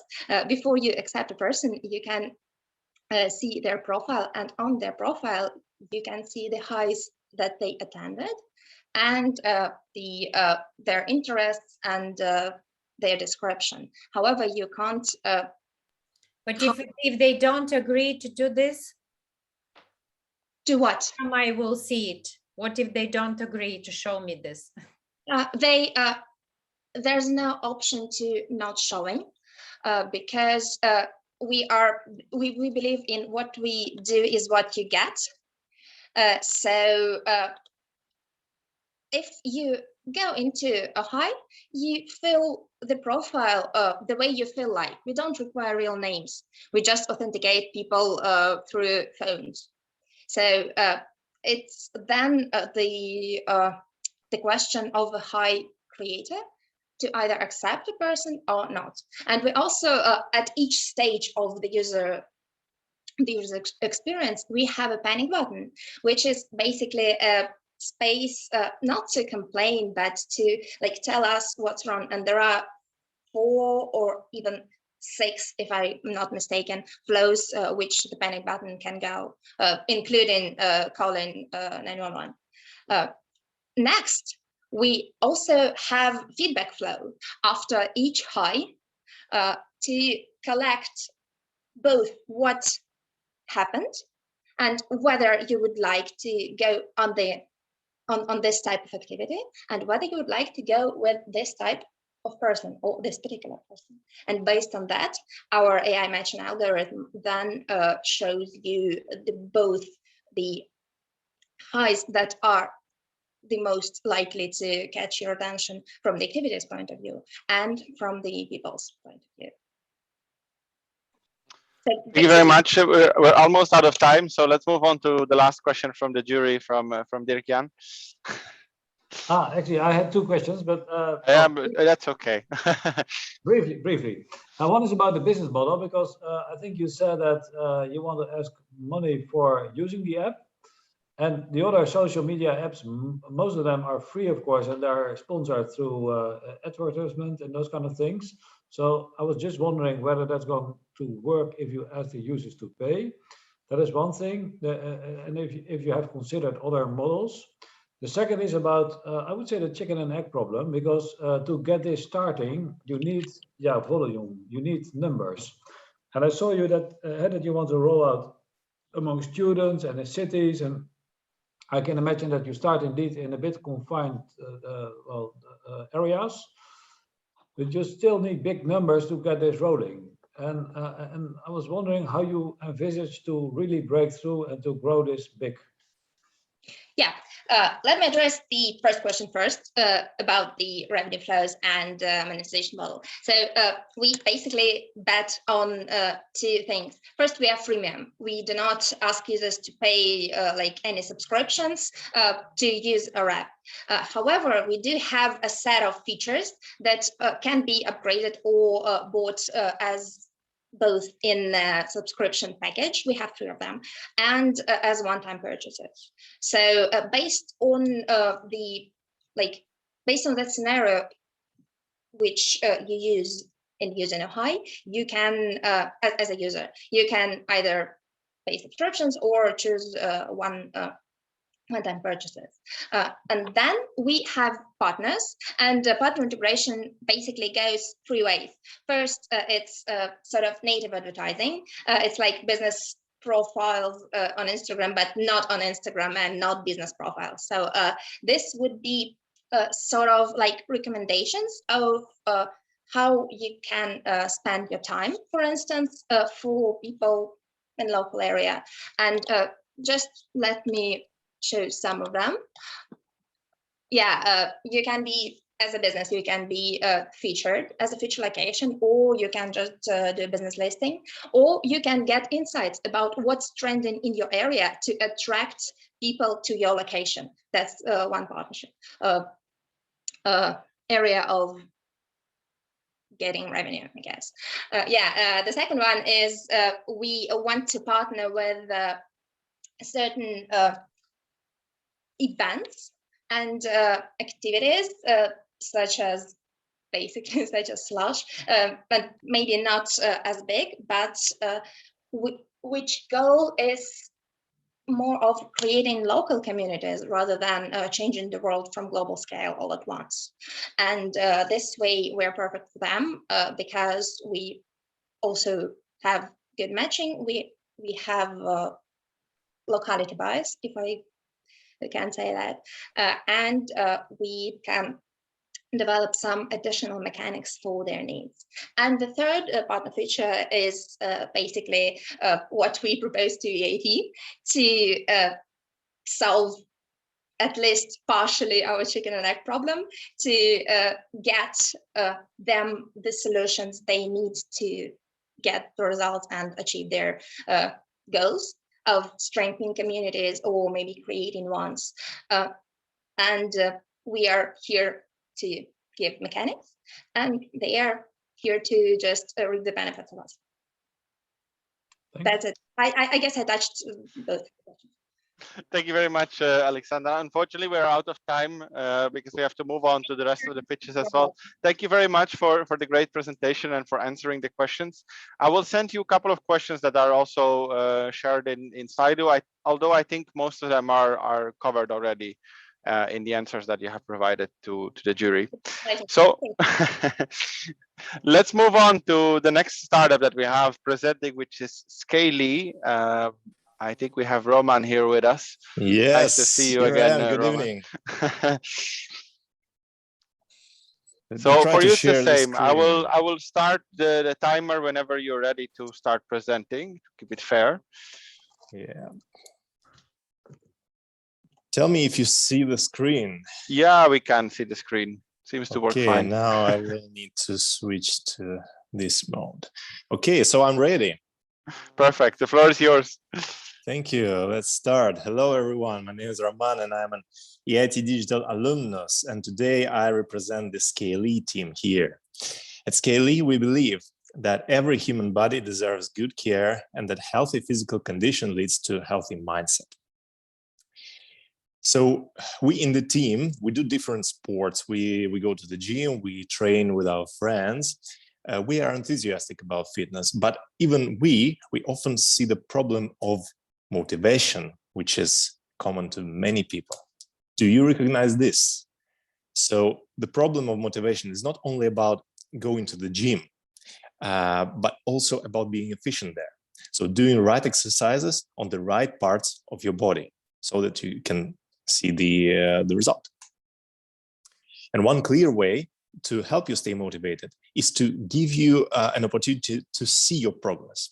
And it's not always an obvious thing that you can see in the mirror. you actually need to measure your body. And among the available ways of measurement, body impedance analysis is the most popular. So we'll talk about this. Well, popular not necessarily means good.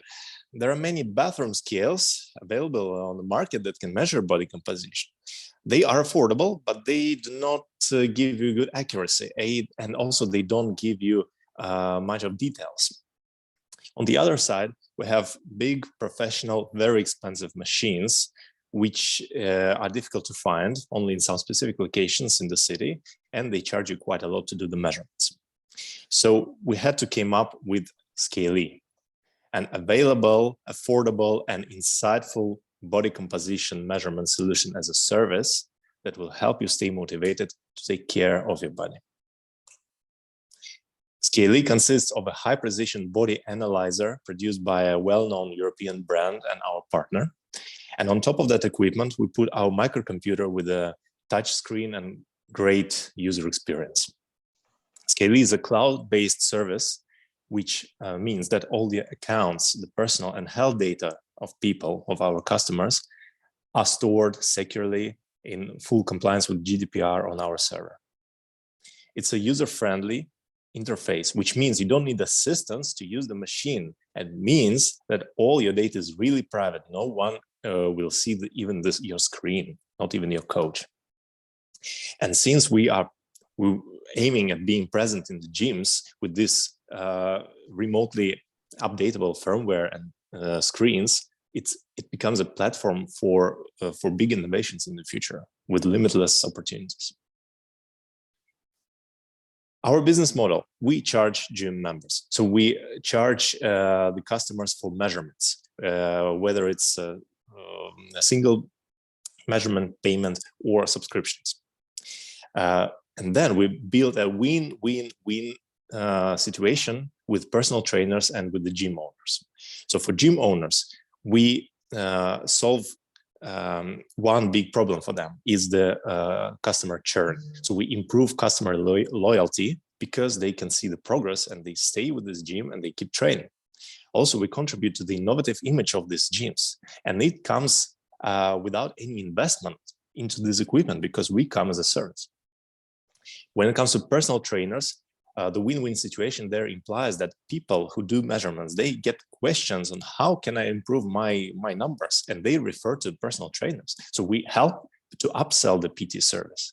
In return, PTs can recommend us as a clear progress measurement solution for their customers. So again, it's a win-win-win situation. On our 5-year business plan, we aim at gradually increasing our presence on the market, and the target market is Sweden right now. So we want to increase our share of locations by 5% each year, which means that in 5 years' time, our profit, right now we are below zero, of course, but in 5 years' time, our profit can reach 722,000 euros. But where we are today, we have the working prototype and we tested it. We tested it in the gyms and paddle centers. We tested that the service is desired, that the prototype works and people can interact with it, and we validated the price point because we had paid customers. What we want, no, not money. We want access to gym owners and decision makers. We want to increase our visibility in relevant communities, and we're also seeking for legal and security advice. Thank you very much. Thank you very much, Roman. Let's move on to the jury, and I see Milena enabling the camera. So do you want to start? Ronnie, you're really on the spot, noticing. Thank you. Thank you. I like the idea, good presentation. When you're saying you don't need the money, you mean you to us, you don't have that call for action, or this is not a priority for you? This is the first question. And second is, why have you thought also of opening this for people to do this at home rather than only with the gym? Yeah. Okay. Thank you. You don't have a requirement for for the device. This is my understanding. Yeah, so about the first question, of course, we would not reject offer of some investment, but so far we are sustainable. So we have the working prototype which we can replicate and install in the gyms. But the problem is access to these gyms. Access to people who actually make decisions, because you enter the gym and receptionists say, well, we cannot tell you anything. We need to call the boss, and the boss will call their boss. So it's a very difficult process of market penetration in this context. Maybe you need to find the right market for this, because we're looking. There are other markets that will be more open. Okay. Yeah, that's why we try with different locations. When it comes to doing measurements at home, we don't want really to sell this as a product, as equipment, because it's a different business model and business story for us. We really want to install it and keep it ours, keep user data ours, given the consent from users, of course, and to support this equipment and own it and charge people for the service.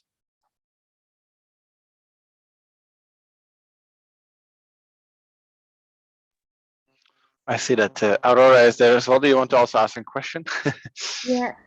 Do you have any strategy with influencers, sport influencers on Instagram or any other social media? Because maybe they can push people to ask gym owners to have scaling. Yeah, that's interesting point. It definitely would be on our roadmap. Right now, we are still at the point of reaching to the sports locations, fitness locations. So if we don't succeed enough there, then of course we will explore other opportunities. Okay, thanks. Thank you. Any other questions from the jury members? Or I guess everything is Yeah, clear. well, a question. It's quite clear. I wondered about the validation. I see some pictures in a gym. You said it's all verified. Was this on one location, or was there a broader survey or research done? No, in total, we were in, let me quickly estimate, 4, 5, 6, I think 7 locations. Okay. With 40 to 45 paid customers. So we didn't convert every person into a paid customer, but still. And we conducted the interviews with them. So we asked, what do they think? How often would they use this service in the gym? What's the value for them? Was it convenient for them to do this exercise? And so on. So our understanding is based on their answers. Okay, great, thanks. Thanks a lot. So now we have one recommendation from the audience in Slido is that you should use OHI to get visibility in the in the communities around. I think that's a nice one. I was very glad to hear their presentation. I really would like to try myself. Nice. Thank you very much for the presentation and for answering the questions, Roman. I think with that we can move on to the next startup that we have today, which is SpotMe, and I see that we have Katarzyna with us today. Yes. Present. Hello, hello. And so sharing your screen because I can't share mine then. I see someone is sharing the screen, or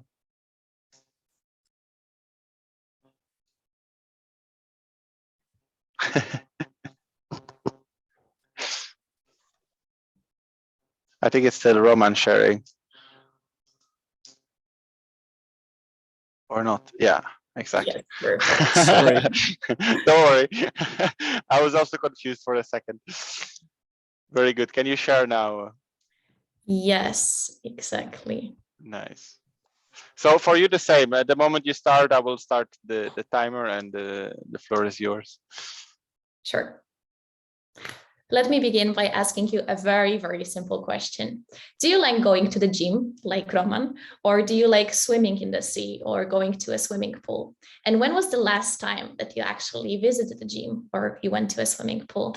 Was it this summer or maybe last week or maybe even yesterday? The answer for people with skin disease called psoriasis is very much different. My friends, me, and people who I met online, most of us haven't been to a beach for years, literally. Many of us are just too anxious to undress in public. We are anxious to show our bodies to strangers. And sometimes we also worry that somebody will approach us and ask if the scars are contagious or not. What is psoriasis? Psoriasis is a genetic skin disease that causes red, itchy, scaly patches to appear on the skin of your body. It's a lifelong disease and there is no cure for it. And it can be caused even by stress. There are 125 million people in the world affected by psoriasis and many, many more affected with other skin diseases that are visible by the naked eye. And 80% of these 125 million people are young and are in between their 20s and 40s. So what about the current solutions? They are pretty outdated. They definitely lack the community aspect, and they don't offer a physical and mental well-being solutions. SpotMe aims to help to keep track of your skin disease, to improve your well-being by offering activities that stimulate positive reinforcement and eventually help to leave the comfort zone. And everything is done in a supportive community of people who share the same struggles. And here, for example, you can see how the main screen of the application would look like, the story of a girl that aims to inspire you to accept your disease. You can add pictures of your body and track your skin disease, the flare-ups, and also food that causes the flare-ups more often. Also, you can ask the application in two different modes, in the private mode and in the community mode, and you can discover users located nearby you. And to be frank, you can't really see people with skin diseases walking in the street. So people with psoriasis are often very, very lonely.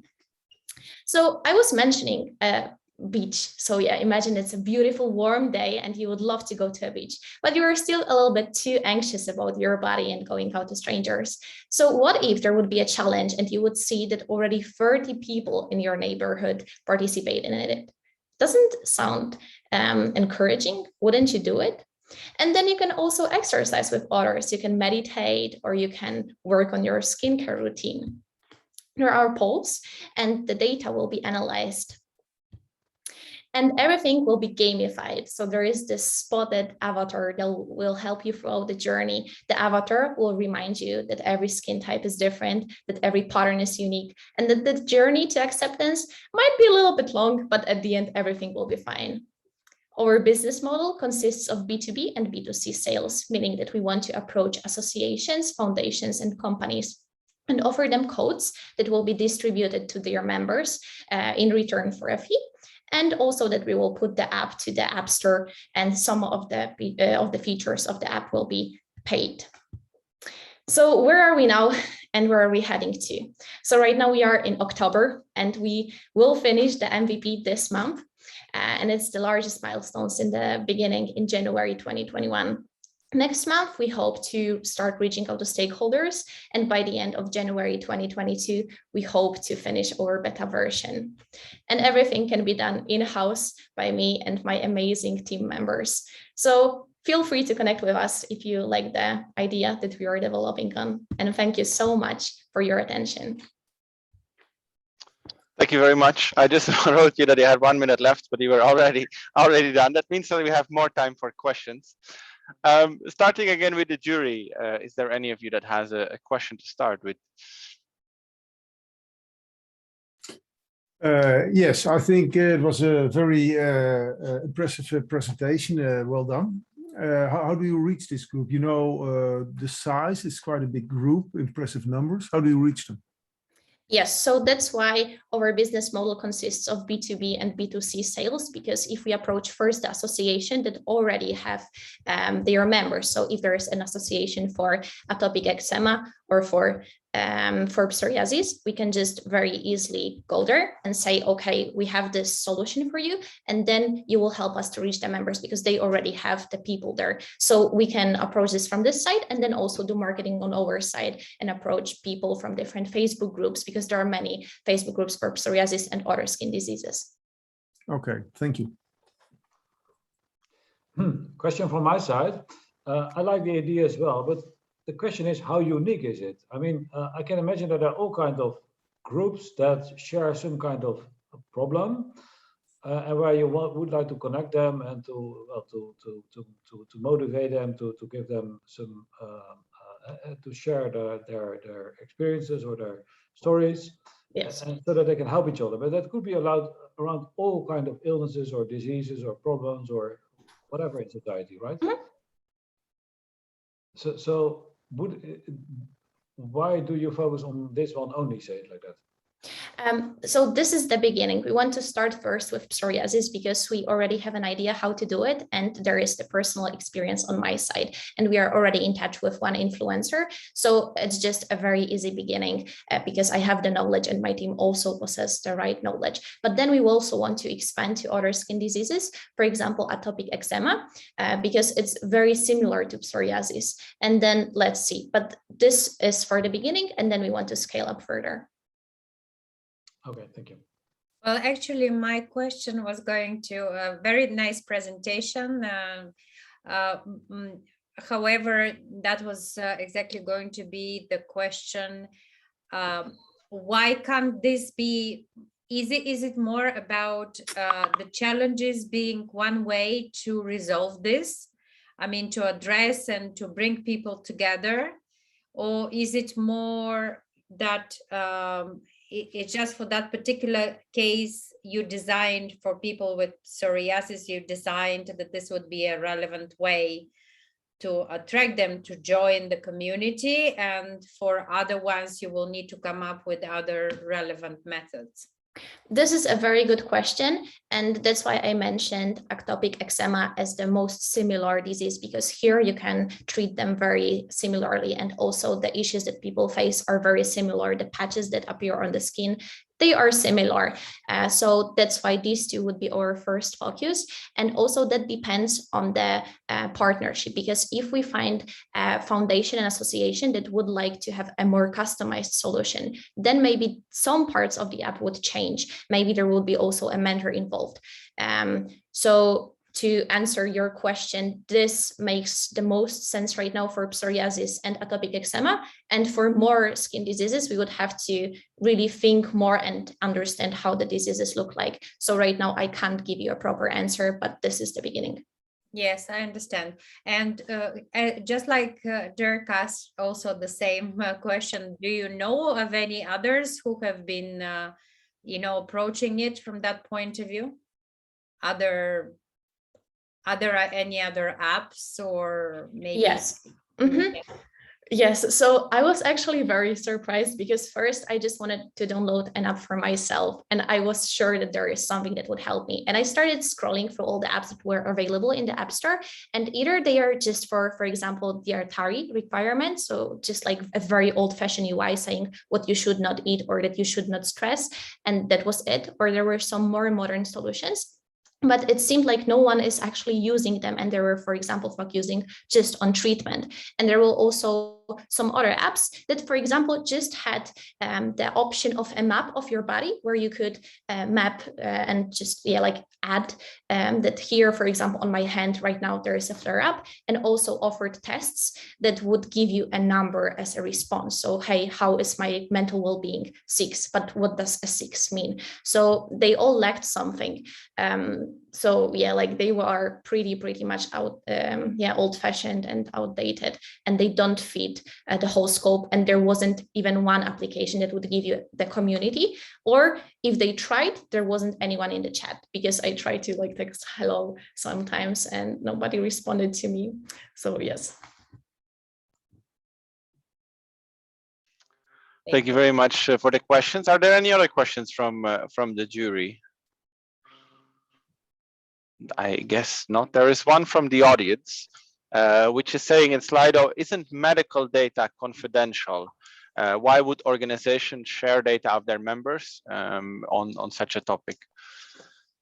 I would really love to actually understand the question better, because I'm not sure if I got it right, if it's about the polls or if it's about the foundations and associations that we would like to cooperate with. It's So submitted anonymous, so maybe the person that asked it can can speak up and clarify.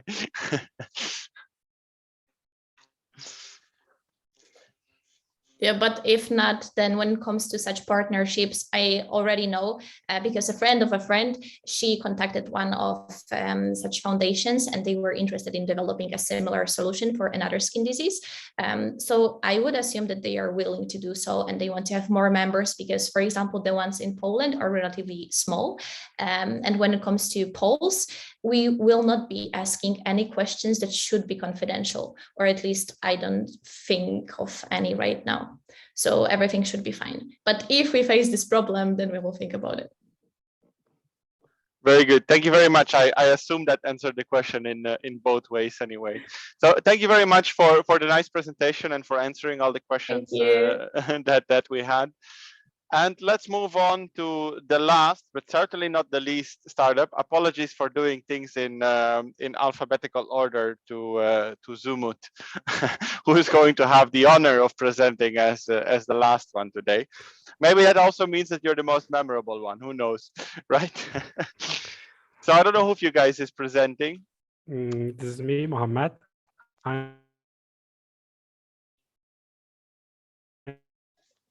We have some issues. At least I have some issues hearing you. I don't know how it is for the rest. Seems there is a bit of a delay in the sound.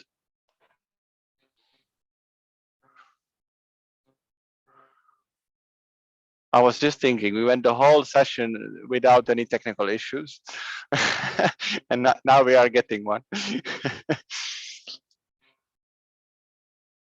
No, we cannot hear you. At least I cannot. Maybe it's on my side, right? No, I also cannot, so definitely. Okay. Maybe you can try rejoining. I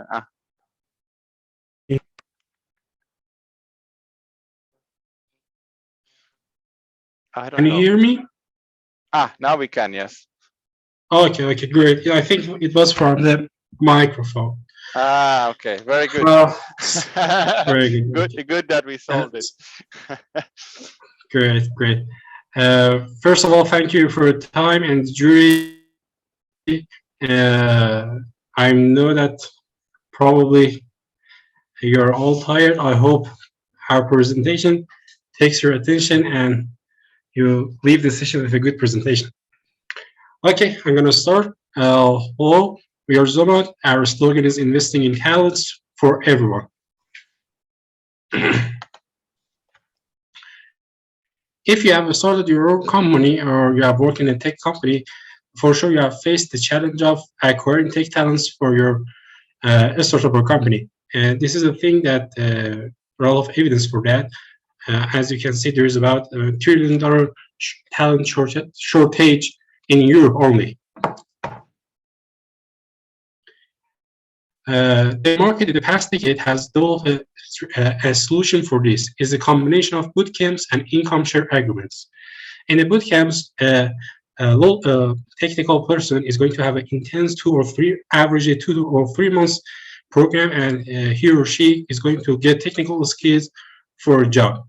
And in the income sharing agreements, that person commits to pay a fixed percentage of his or her income after graduation for a fixed number of years. For example, Lambda School is a really popular bootcamp. You can pay upfront of $15,000, or you can pay 17% of your income for 2 years to that school after graduation. And this model is gaining traction real much. In the past year, both ISR market and the bootcamp market size was about 500 million euros, and it was increasing by 30% in 1 year. And as you know, why investing in talent is so interesting? Because it's a social responsible investment, first of all. It means that you are going to make quality education accessible to people who do not have that access. And secondly, you are going to get, as an investor, really attractive return, usually more than 16%, in some good cases, up to 30%. You are going to have a diversified and mitigated risk, and also recession hedging and low volatility as an investment. So what the Zumot is going to offer to and bring to the table, we are going to bring this transition to the next level. The thing that we are going to do is that all the ISAs are out there, they're institutional funded ISAs. It means that you must be an accredited investor to invest in those funds. The minimum we have found is $10,000. You must bring with yourself to invest. But in our model, we are going to make it as a crowdfunding model that an investor can invest by only at least as 100 euros. And the second thing that we bring to the table is going to create a secondary market that people can trade the asset they have bought before the maturity. And this is the thing that other ISAs do not offer to the investors.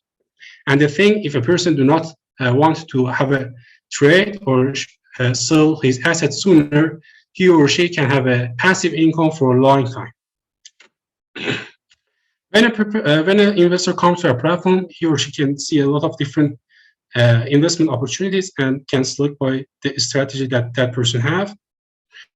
And then he or she goes to the panel, he or she can see the different people that he have invested and the returns and the payments. We have brought an example. For example, Mohammed got a 20,000 euros as an investment, and he's paying 10.6% of his income for next 5 years. And as a result, the repayments is going to be 37,000 euros with return of 17% per year. The market potential for that is about $1.5 trillion. The market in Europe that we're targeting is about $350 million. And how we differentiate, as I've explained, we enable access for retail investors. We are going to be transparent, and the investor picks on his own strategy. And also, the main important thing they can have is the secondary market. Our team is me as a co-founder and CEO, Mohammed. I'm a graduate of IE Business School and a former founder and CEO of the biggest co-working space in Iran named Party Hub. And Hussein is a startup veteran. He's a IT Alumni Digital and my other co-founder. And I hope you have enjoyed, and thank you for your attention. Thank you very much, Mohammed, for the presentation. It's always difficult to be the last, I know. So let's move on to the jury. Let's see if any of them has any questions for you.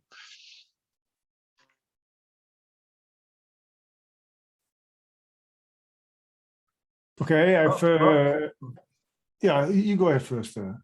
No, Peter, you first. Sorry. Okay, no, the potential is huge. The idea is really nice. How do you reach all these students to do this? Because you need to have students to apply. If it's possible, I want to move the floor to my other co-founder, Hussein. Hussein, if you can connect, it will be really an honor to you answer the questions. Sure. Actually, we are using SEO channel to grab attention of students who are looking for ISAs. According to several reports, the number of ISAs that is currently offered to the market is not catching up with the demand. So it sounds that acquiring the students is not the difficult part of the equation, but acquiring the investors is much harder because the concept is rather new, and we need to build their trust at the first place. Okay. And also the investors, the other side, how do you reach them, and who are you aiming at? Who's going to buy the assets?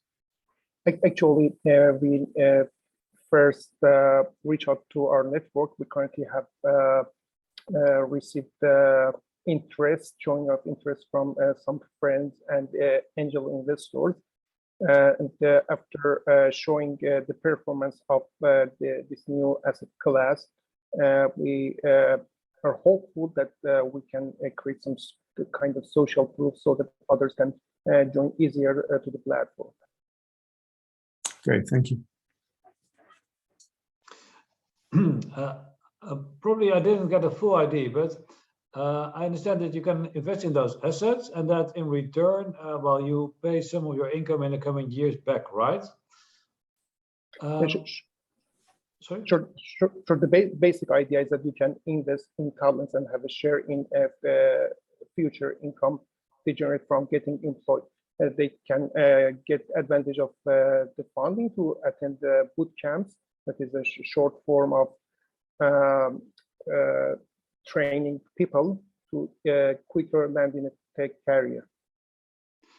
Yeah, I want more or less get it, but how much guarantee do you have that the future income will be paid out, say? Actually, currently ISA contracts are in place. It's not something new that we need to invent. Okay. Got it. Thanks. You're welcome. I see Milena turn on the camera as well. I assume you also have a question.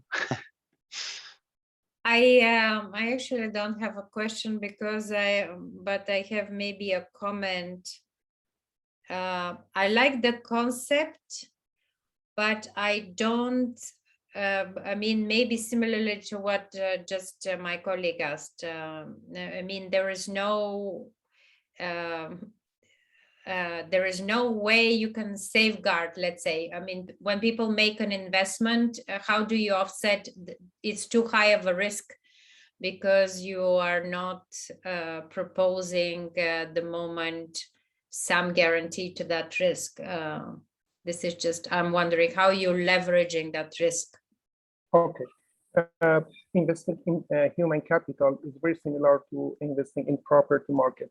According to the research, currently the default rate in ISA investment is less than 0.5%. Because when someone has graduated from a top school, he or she can easily find a job. The employment rate is more than 90%. So there is no reason that someone wants to do something bad. And there is a contract in place. You can access their tax reports, or even you can have a list of people who have not repaid back. But it is something that is in the market for about a decade. So the problem of not getting back the funding is not that much.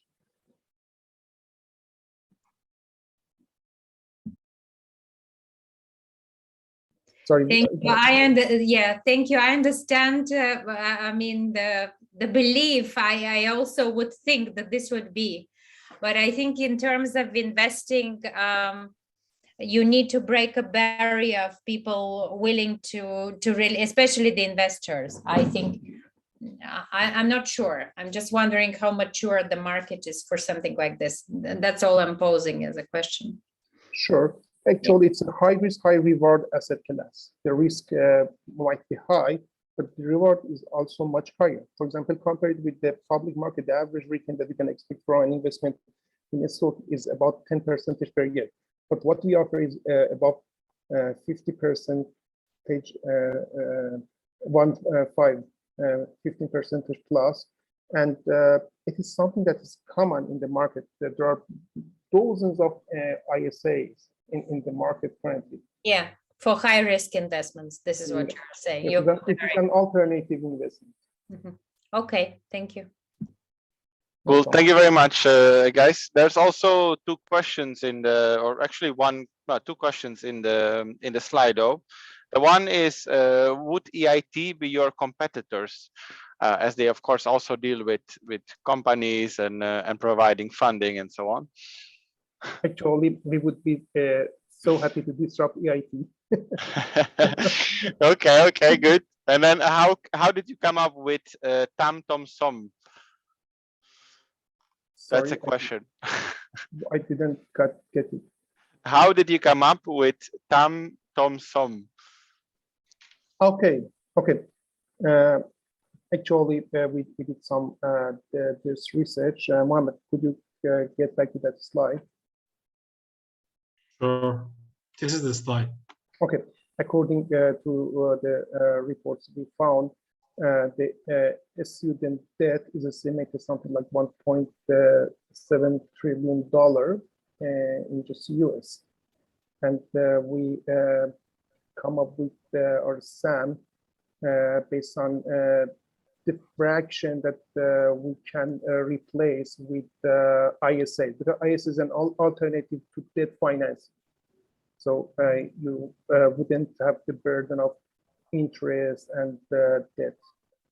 And we thought that we may achieve 15% of the market, potential market share. We cannot have the all ISA contracts. So we did the calculation, and the result is, as you see. Very good. Thank you very much, guys, for the presentation and for answering all the questions that we had. This has brought us to the end of the pitching session. I think it was a long one for everyone to pay attention for 2 hours. But I want to spend a little bit of time having some thank yous. First and foremost, I would like to thank all the startups that submitted their application, that took the time to submit the application, to go through the session now, to answer all the questions, to come and present, because it's great. And it's also very nice to see that there are so many good ideas within our community, that there are so many interesting projects happening, so many things that we had no idea about. And every year we do this, it's a great opportunity and a great surprise to see how many things are coming up. Secondly, of course, I think also a very big thank you is in place for the jury members, for Dirk-Jan, for Peter, for Milena, and for Aurora, because without you guys, there would be no contest either. And I hope you got an opportunity here to get a better idea of these startups, to score them according to the criteria. And I think the hardest task will actually still be ahead of you, is to process that scoring, to get back to us with the results so that we can pick our startup of the year. And without you guys, that would not be possible. So really, thank you also for taking the time, for freeing up your Thursday night and a couple of hours more to spend this with us and to listen to these ideas from our community. Because your feedback, I'm sure, is invaluable. The things that you share, the questions you ask are very important. And it's a big honor to have all of you with us today. And then lastly, also, I would like to thank all the alumni, all the members that we had joining this session, just out of interest to see what was happening. I know that also in the pandemic, it's a bit more difficult to have online events. I know it's yet another Zoom meeting that you are attending, but it's very cool that all of you showed up and that you asked questions in the Slido. We'll do our best to get everything answered from the startups as well, although there are already quite some answers that I have added. So big thanks for all of you as well for joining. I really enjoyed these 2 hours. I hope you guys did too. And I hope to see you all again very soon at one of our events physically somewhere in Europe. So thank you very much, and have a great rest of the evening. Thanks, Jeroen, and thanks everyone. Bye-bye. Bye-bye. Good luck with your ventures. Continue. Yes, good luck, and thank you very much. Yeah, bye. Bye.